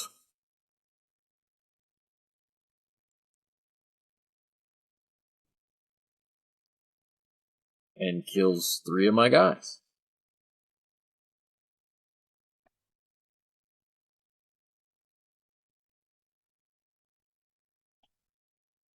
I was sitting wide stance, wide foot high, the bottom of the pants very high over the leather boots that are soaking wet and mushy still from some snow. There's some pound of water at the bottom of the chair already. I have my elbows flared out with the shoulder high because I am leaning over my wide stance as I'm leaning my ear toward him telling me this. And when he tells me that, the chair on which I am sitting on creaks and reeks, and as I don't move, but there is like some pressure coming from the weight of my balance going a little bit like and the finger on my pants grabbing the pants like, and then I don't move. I look at the bodies. I lean back in silence slowly. I turn around toward the boss and I say, where is he now?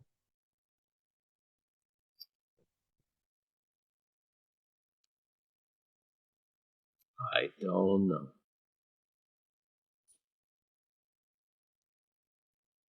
That wall over there, bookcase, that very nice picture of my first wife, that vase of flowers. He ran through it like it wasn't there.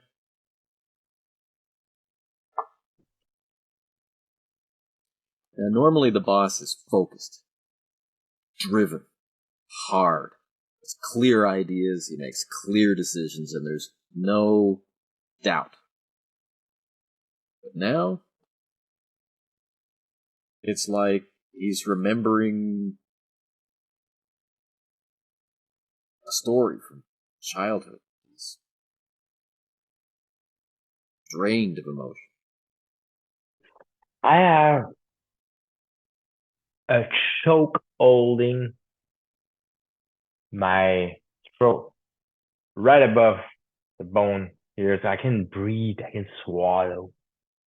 And it creates a official burn at the back of the throat, in the mouth. It's kind of like burning and squeezing there, like almost like I can't speak.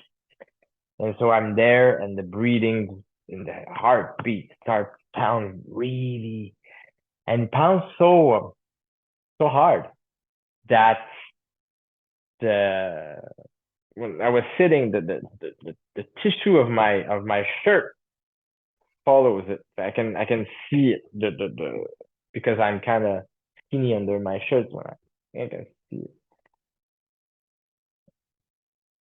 And I'm looking at the boss's stare, kind of like behind me over the shoulder and the wall. And so thinking to myself, this isn't happening. This is not happening. It's happening. And so I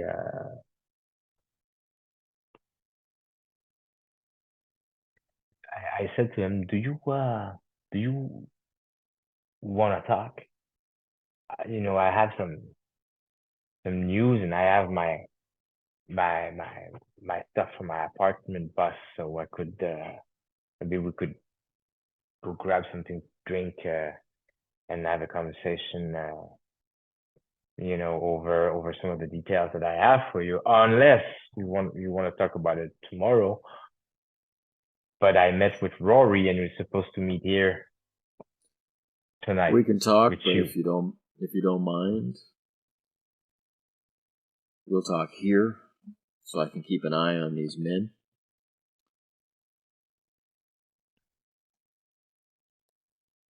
And see what happens to them. Listen, okay. Looks like the auction house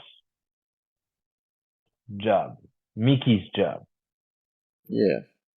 It looked like it was not a good job. It looked like a messy job. Yeah. Boss. And looks also like the auction house has been very keen on cleaning up. Really? Already. Oh, looks like it. And there's two gentlemen there doing it at the moment, looking creepy. I mean, creepy like old world creepy. Creepy like I don't trust them. And they're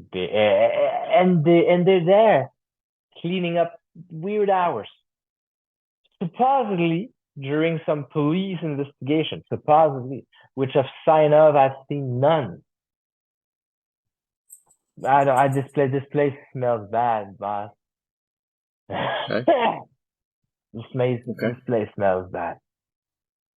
Dr. Call, I have some vague memories. We discussed this about the guy, I think, before in the past. I have some weird. I know these are weird people. That hermetic order guys that you guys have been, messing up with and around, and I don't, but you know me. I don't want to know. I don't want to know, but I do know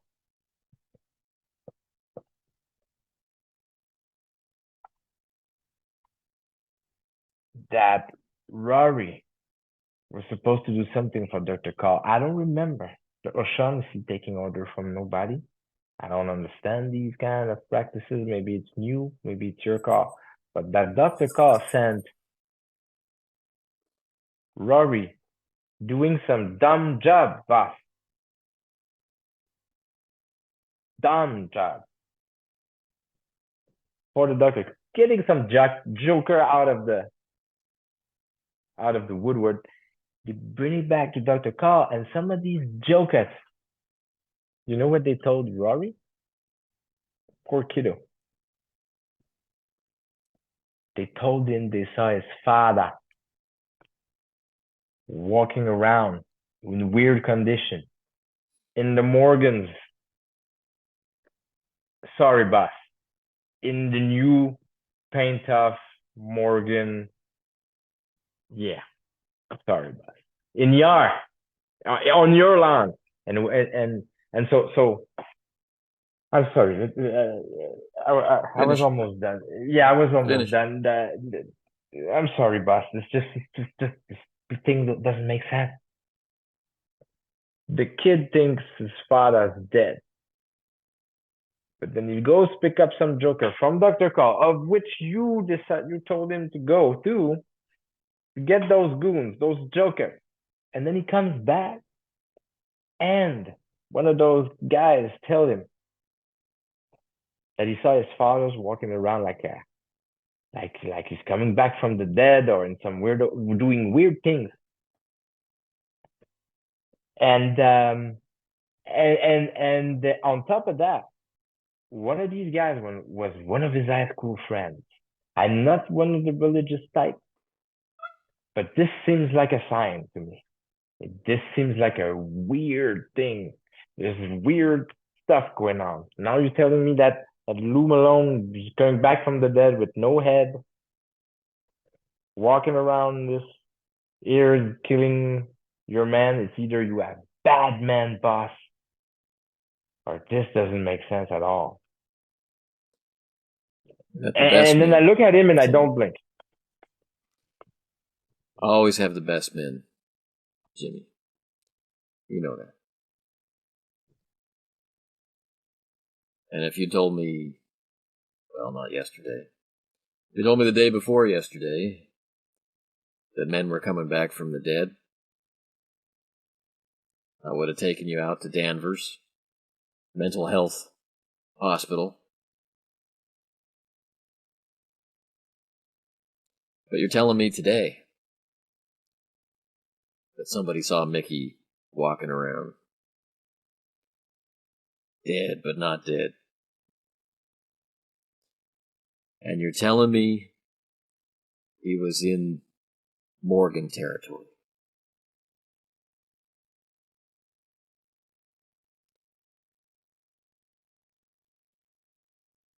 So what if? What if my guys aren't all my guys anymore?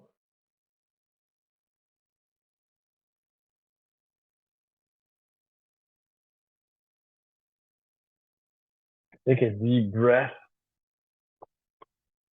I do a 180, changing my legs from side to side of the chair, and I lean on my opposite elbow closer.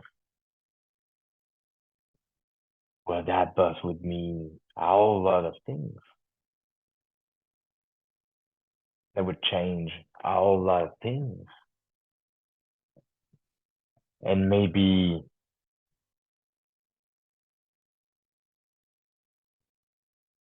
Rory's not the guy anymore.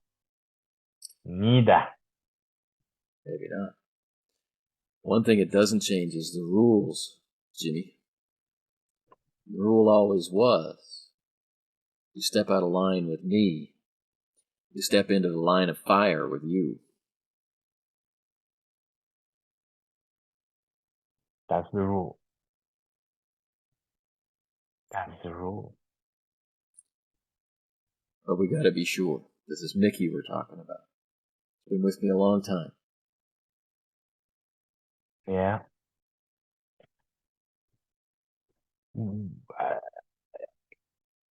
When I met with, I agree. I agree, boss.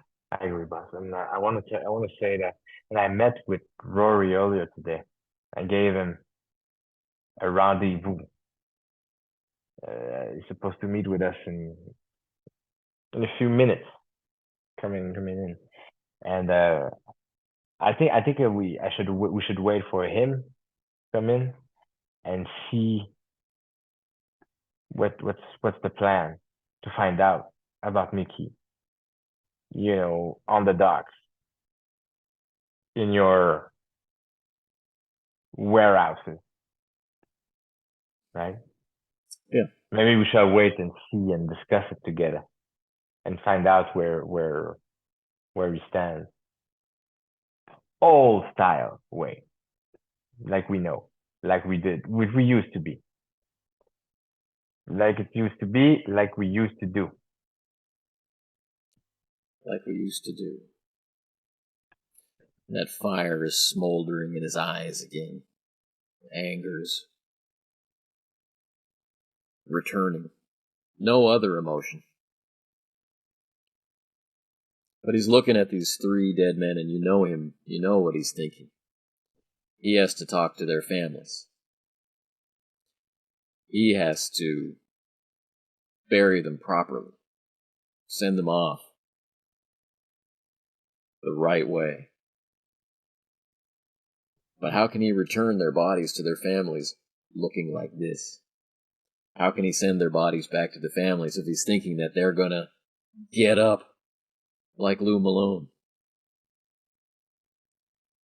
And as that anger is starting to spread through him again, a lean man comes in, takes off his black hat, flicks the snow off shoulders of his long black coat.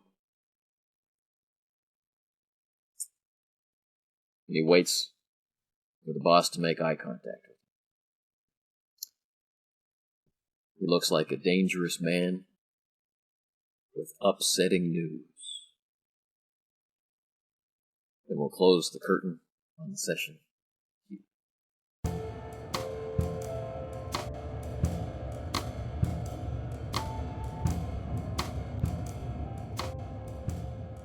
So there is some interesting things happening. What's happening?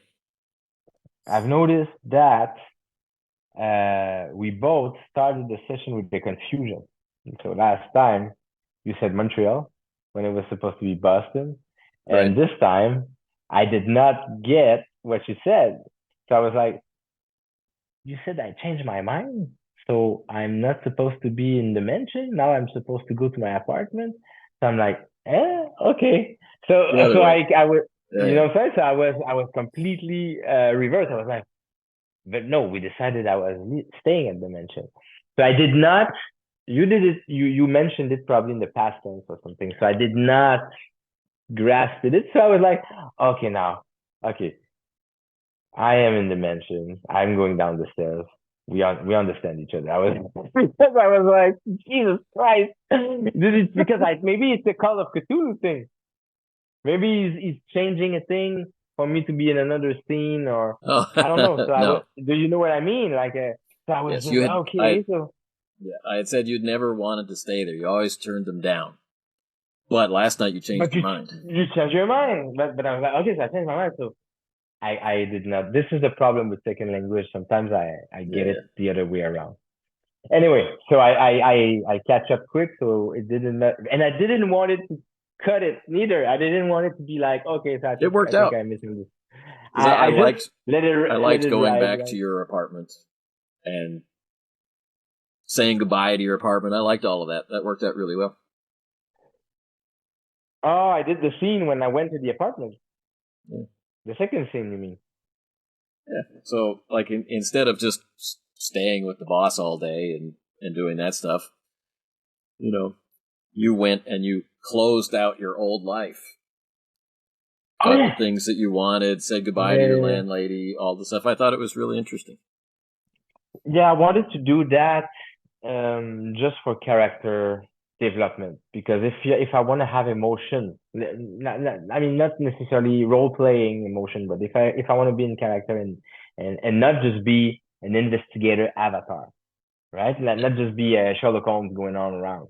It has to be something else, because if the character doesn't have meaning, like intrinsic meaning, it's gonna be a detective, just like looking for clues, looking for this. Already today, when I was doing that, I felt that's not Jim Calloway. He's not a detective.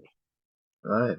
But I'm playing investigator though. We have that's the purpose, you know. So how do you reconcile being an investigator, doing deduction, asking police type questions, as you know, Well, being inquisitive? right. How do you reconcile being inquisitive as a player? So, but because the way I see it is that this guy is like a dying old gangster. That's right. He's You a killer. know, killer, He's a hitman, dying kind of killer. enforce. Yeah, he's a dying killer. But so if I don't play that somehow, saying goodbyes to the people and doing the things, the grieving of an old life thing, the guy that has this backstory can become just a Sherlock Holmes, you know, because you wanna do investigation. So I have to like I was like, okay, I'm gonna look in the trash. I'm like, this guy's not gonna look in the trash. But I kind of have to think like he wants to know stuff. Maybe if something weird happened there, they maybe put it in the trash. So there might be something in the trash, you know? And then I enter and I see renovation, and I'm like, okay, so the intuition is good. So I don't feel like I'm doing something else. If I was, I don't know, if I was playing a detective, it would make sense to do detective things. You know what I'm saying? Right. But you're not. So, no, I'm not. So So what does a dying hitman it would do. do? Well, he tries to get in illegally, and you know he's a criminal. Tries to get in illegally, which he kind of did. He wants to talk and find liars and stuff like that. That's what he's gonna do, right? Yeah. But now but I have other. But for me, I wanna say a few things real quick. If you have a few minutes, I do.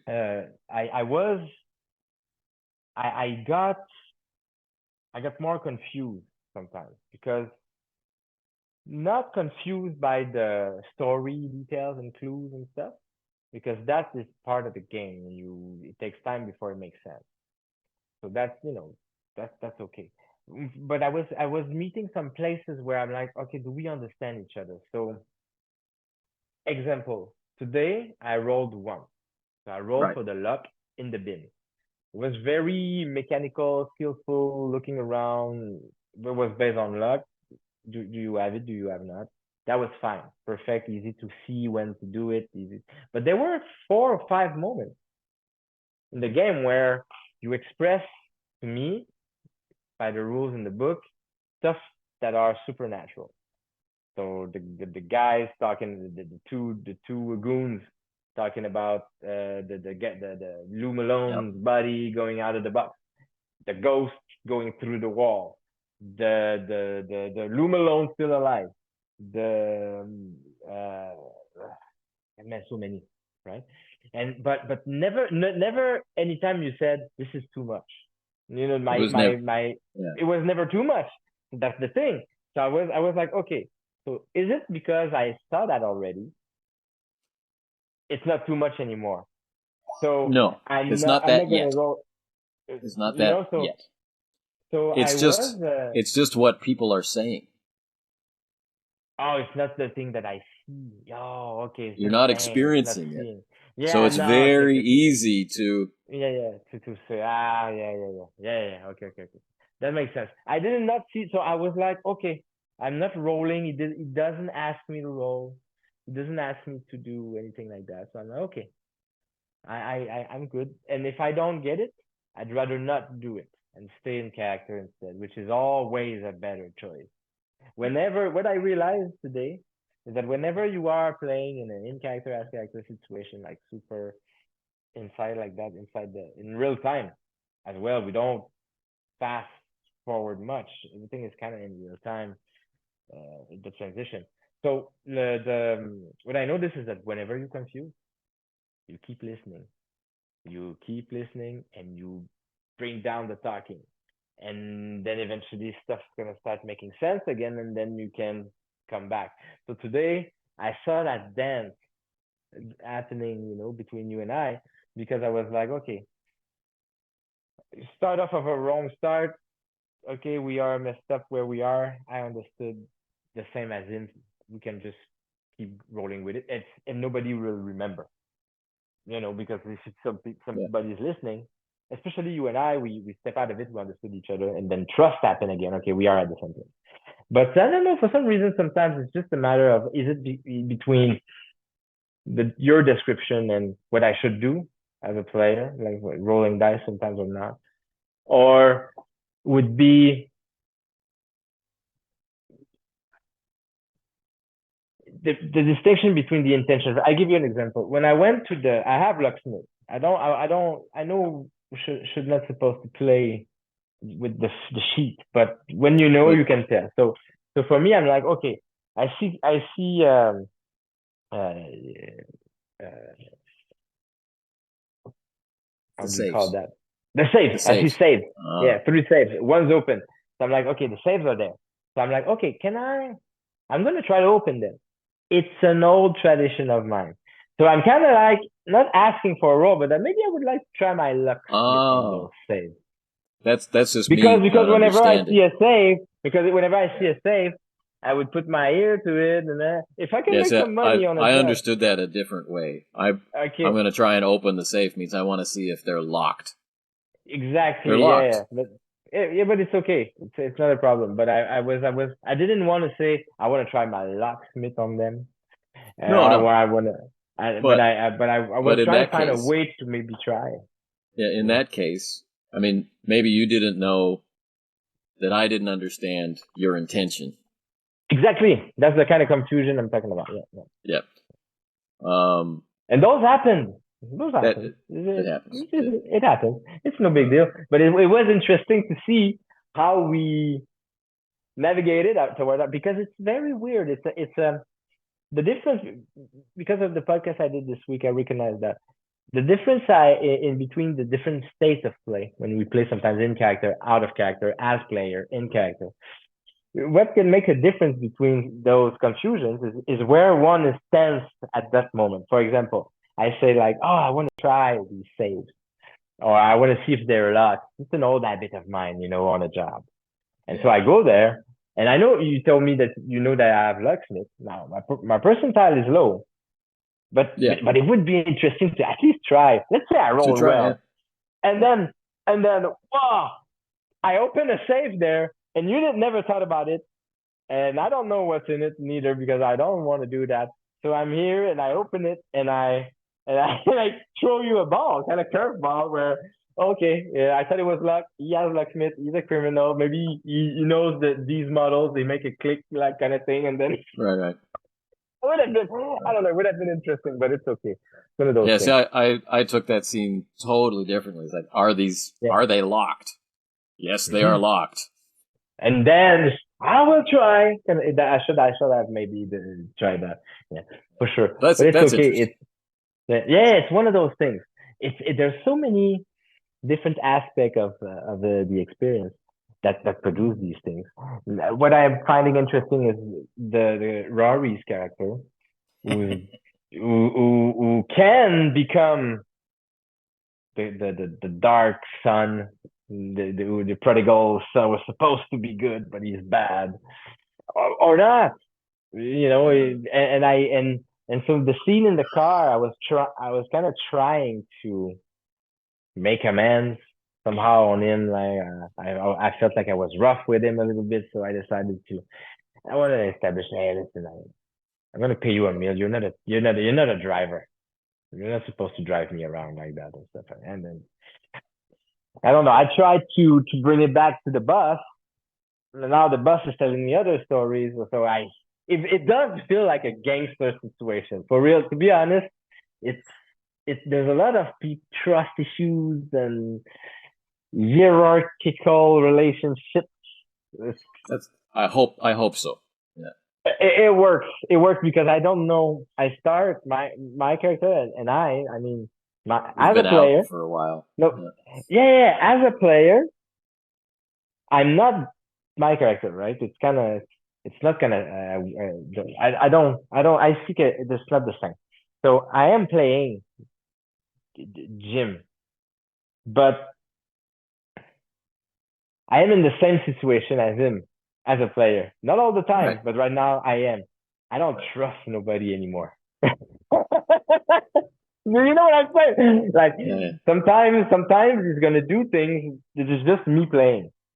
So this I'm not Jean-François aligned to what I'm doing. It's just I'm playing the guy. Yeah. But so when these two align, it creates this weird situation where shit.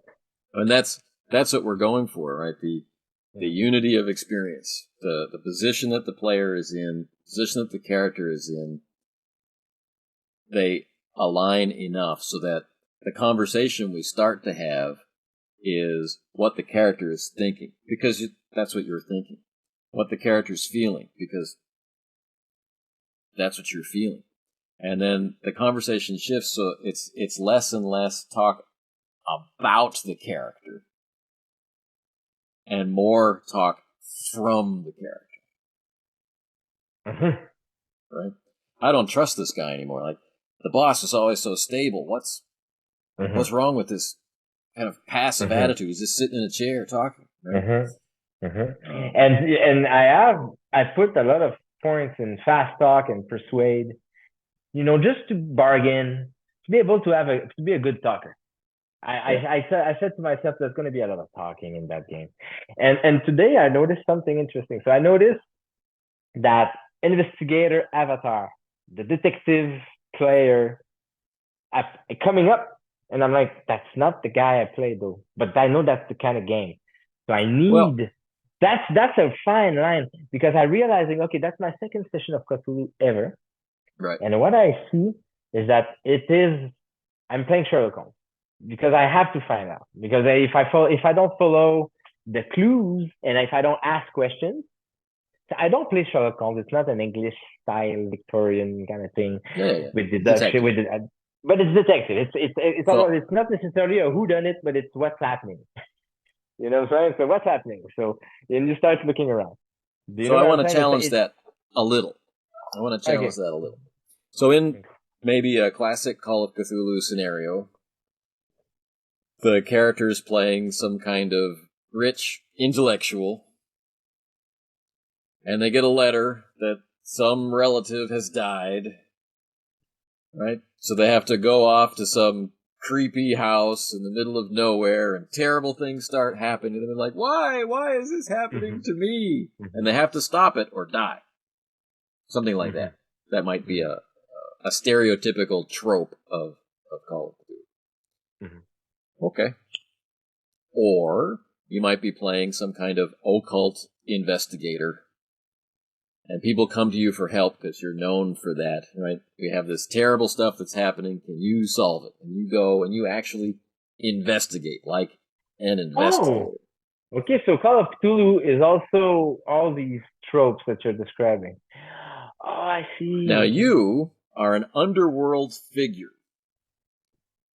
And among the many underworld figures, there might be cultists, there might be mad scientists, there might be serial killers, all kinds of weird stuff hiding under the skin of society. So I hope that Jimmy starts to feel real to you. Like you understand what would Jimmy do? And that these characters that we are interacting with are important to Jimmy. And his whole life is important to Jimmy. And he's heard some things, like people are coming back from the dead. Right? There's a healer. Oh yeah, man. I when that happened, I was like, shit, I know what I'm getting myself into. And I was like, fuck, that's gonna be, and so many so you are right. That's an impression that is like a bias that I shouldn't have. When it happened, I was trying to get it away. It was getting in the way. And you know what, like I find the Wraith's shadow. Oh yeah, exactly. I was like, get out! I don't want to be Sherlock Holmes. I'm not Sherlock Holmes. so that's that's a bias. That's a bias from genre. That's a bias from the fact that it's called an investigator in the game. So I was biased by that idea. But now I'm listening to you, and that's exactly what I did. And you know what I did? I had a tool was like, let's do it old school. Let's do it old style or old world, the old ways. And I was like, that is my way for me to go back to the gangster mode. It's like, when I was a gangster, that's the way we did it. That's the way we did it. And so that way I was feeling more like a gangster, less like a detective on a mission or something. Yeah. And it was my tip for today. But this conversation and what I realized is that, okay, I need something else. I need to move towards something more deeper. And what I realized is that the sanity can be like a scale that goes up and up and up, the insanity, because now I hear about people, zombies and going through walls, and then it can go deeper and deeper and deeper and deeper. So right now, that's the beginning of it. I'm starting to hear these things. I saw a little bit, didn't saw much, but you know enough to be afraid. Oh, exactly. Yeah, that's the thing. So and I have names. I have a lot of branches that I can. So many names. Oh man! At one point, I was playing it in character. I was like, okay, I'm gonna bleed in this game. I'm gonna be like, okay, now I have everything here, but I'm trying to connect the dots sometimes, and it's interesting because the confusion is a good one.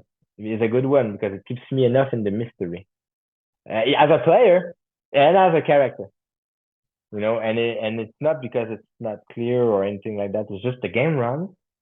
It's kind of real time. You don't want to repeat. I think it is cool a little unclear because Rory told you his story. Yeah, the first time 2 jokers, last time 3 jokers. No, he said a couple. He said a couple. Okay, it's a couple. Okay. So I assumed it was 2, then it was 3. I was like, oh man, not Rory. And so I started losing, and it's organic. I started to lose trust into the guy. The guy is like acting all humble and scared and all, acting like, but he's smarter than that. He's better than that. So I'm like, he's lying to me. Is he lying to me? He doesn't like to drive me around like that. Okay, I see. So I get inside, and then he starts to think in the head of a gangster because, this kind of people, I mean, you cannot trust nobody. This is not your family, Maybe Rory wants to, at the beginning of the conversation, Rory wants to protect you. He's old. He's dying. I don't want to get him involved in this.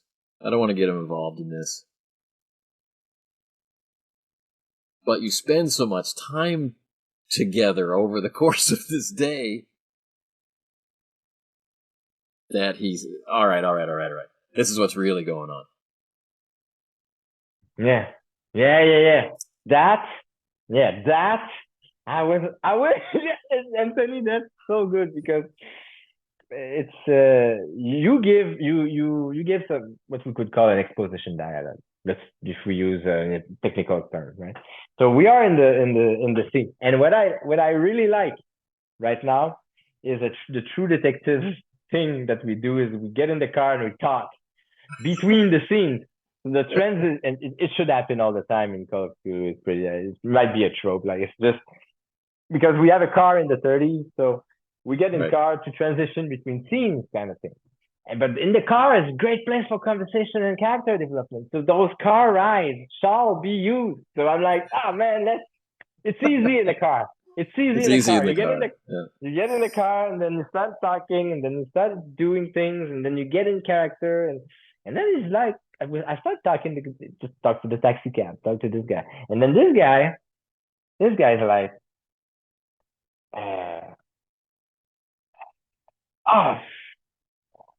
let me tell you what happened. 2 medallions, 2 silver medallions. I gave a medallion to my son, my friend from my school. The other guy was big, was fat. Was the other guy? The Eddie Driscoll guy. They would go, and I'm like, what is going on here? And then when you are exposing me all this, I'm looking outside in the car in my character, and I'm like, okay, this guy's not telling me the truth. He wants me to go to his Caleb McGinnis to get the medallion with him. fuck that. I'm not going there.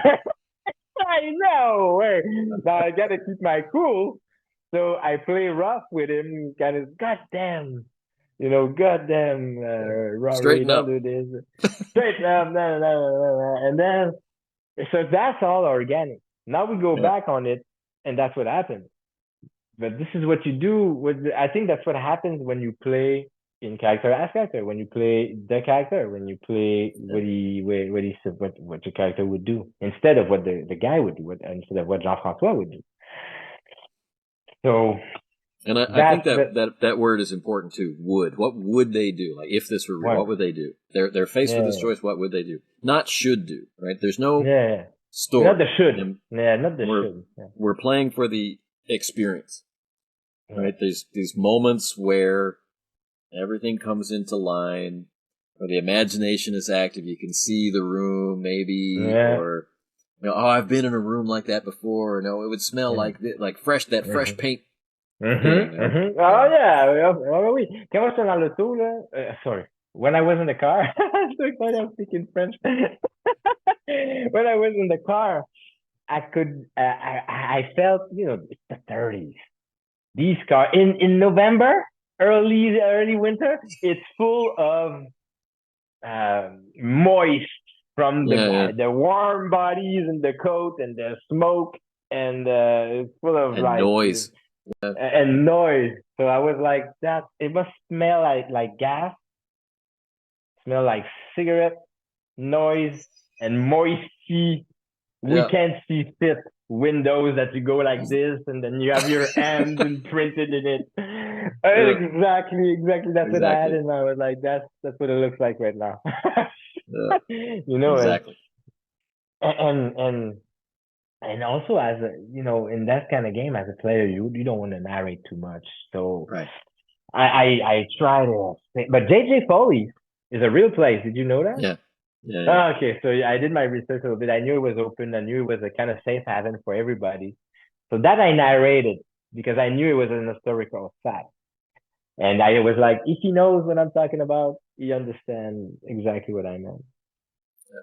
Because I look for those places, to have places for my character to go. Yeah, benchmarks for my character to go. Yeah. So I think the last thing to talk about is the people in future. Oh yeah, I have no idea who they are, and I have no idea what people in future means. I find it weird. It looks like I find it weird as a player, as a character.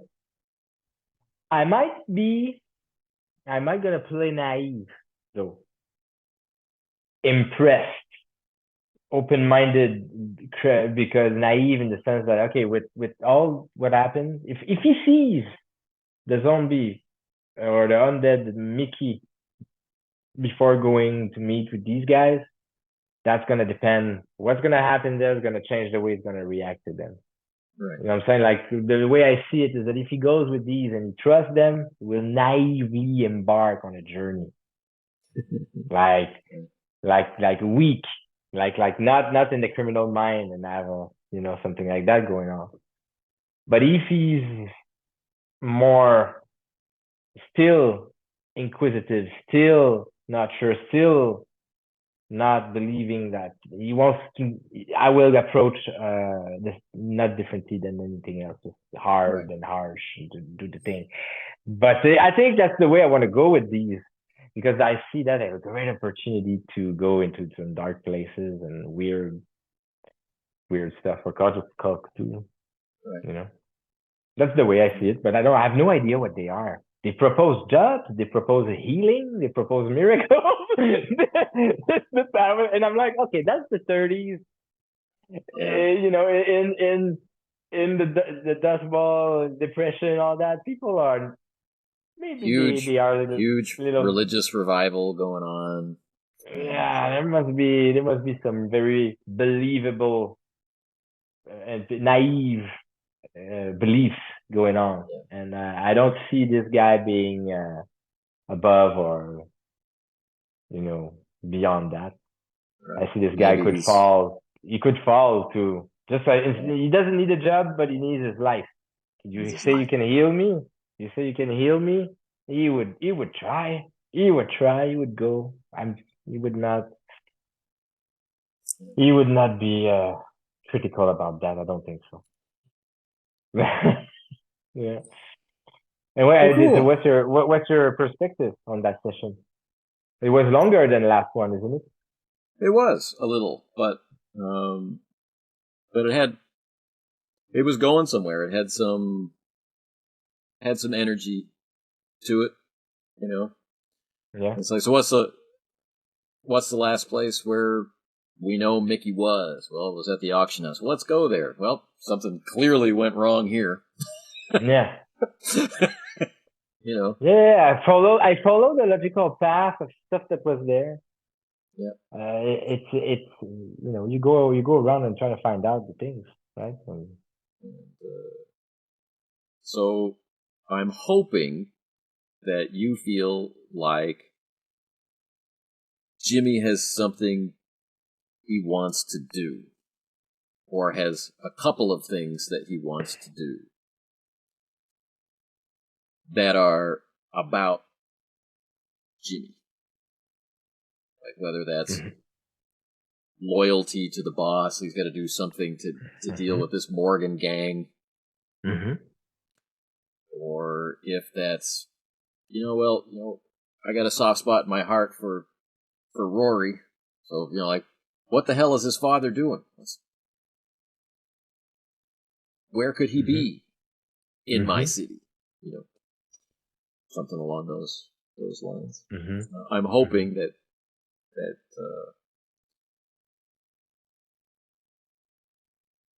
that his choices are obvious. Right? There's no choice you should make. I hope there's something that has occurred to you and that you don't feel lost. Yeah. That's very, very, very important. I think the would and should distinction, and I appreciate that. I have a quick question about that. If I already know, as a GM, would you rather know in advance for preparation, or you'd rather find out as we play?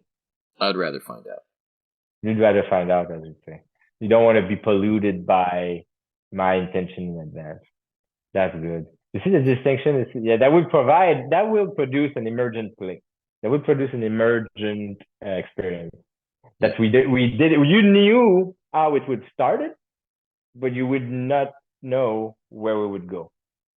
Like at the beginning, you have the first scene always to kickstart things, and then from that, the things all make sense by decision making and free form.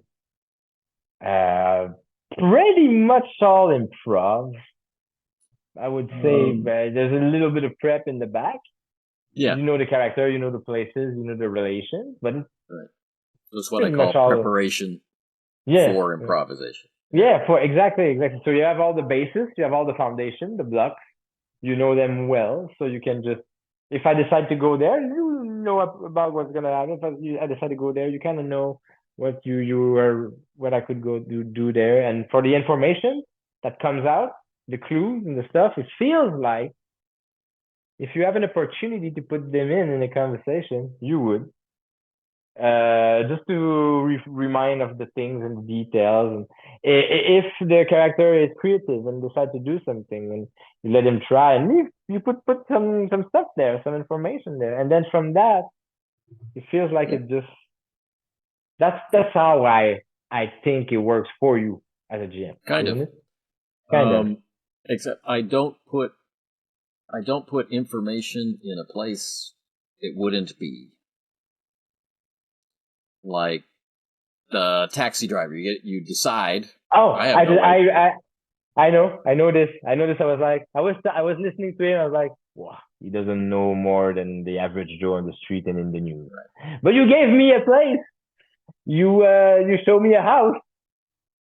That's the kind of stuff that I have a house now, and I'm pretty sure that's the good one because it was big, and that's the taxi driver. That's their mansion right there. You know what I'm saying? So that So- makes sense. That for a guy like me, that's an information still. Yep. Yes. But yeah, so yeah, wow, these guys. But yeah, that's a whole lot. That's a big, big, big investigation going on in terms of storylines and Yep. place it can go.